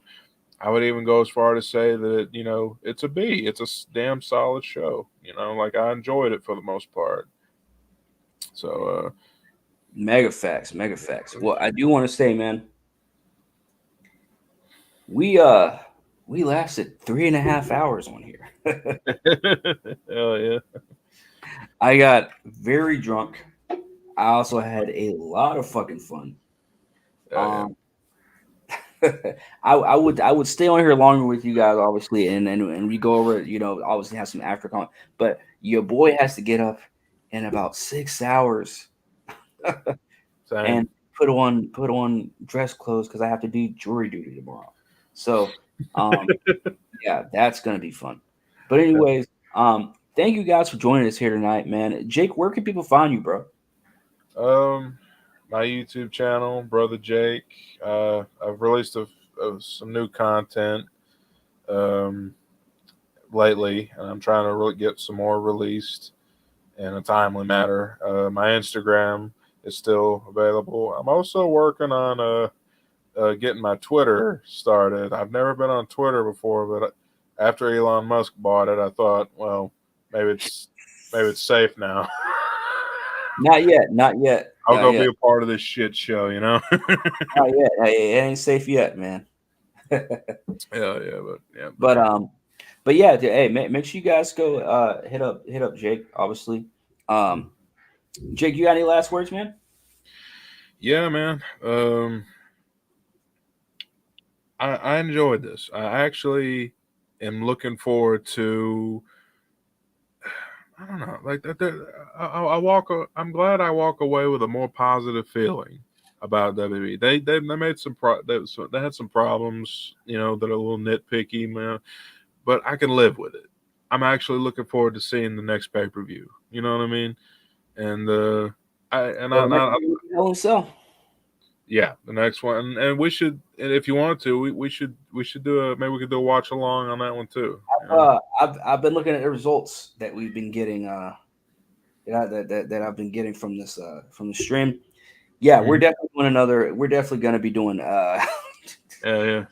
We're definitely going live Hell in the Cell. That's all I'm gonna say. But anyways, man, thank you guys for joining us, brother Jake and I. Look, man, we have some other videos on the app as well. We're going to be doing some more as well, some more recordings for you guys, just going over just different wrestling stuff.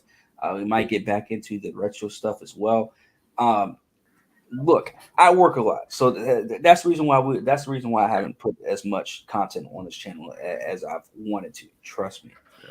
But more content is coming.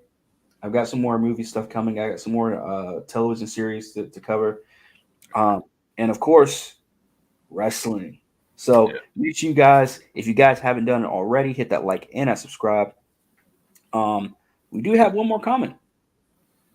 We got James. He says, "Sorry I missed you guys." Well, hello James. Make sure you hit that like and that subscribe. Make sure you go back and I guess from the beginning of this video, from the stream, and watch it back. Look, we had a lot of fun doing this. I got way too drunk. I guess there's no such thing, right? But at least when you're casting. So, but yeah, make sure you guys hit that like, subscribe, all that good shit. It's your boy Corn. Again, I cannot thank you guys enough for coming through here. I cannot wait to get off of here before I go to bed and look at the numbers and see how many of you guys came through, because we had a lot of people come through tonight.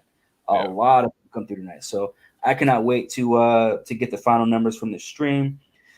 But on the flip side, I will catch you guys. It's your boy Corn. It's Jake. This is Half-Ass Pod. It's Half Wrestling. Great Sunday night. Great pay-per-view from you guys. And, well, we are OUT. Maybe. If I can get...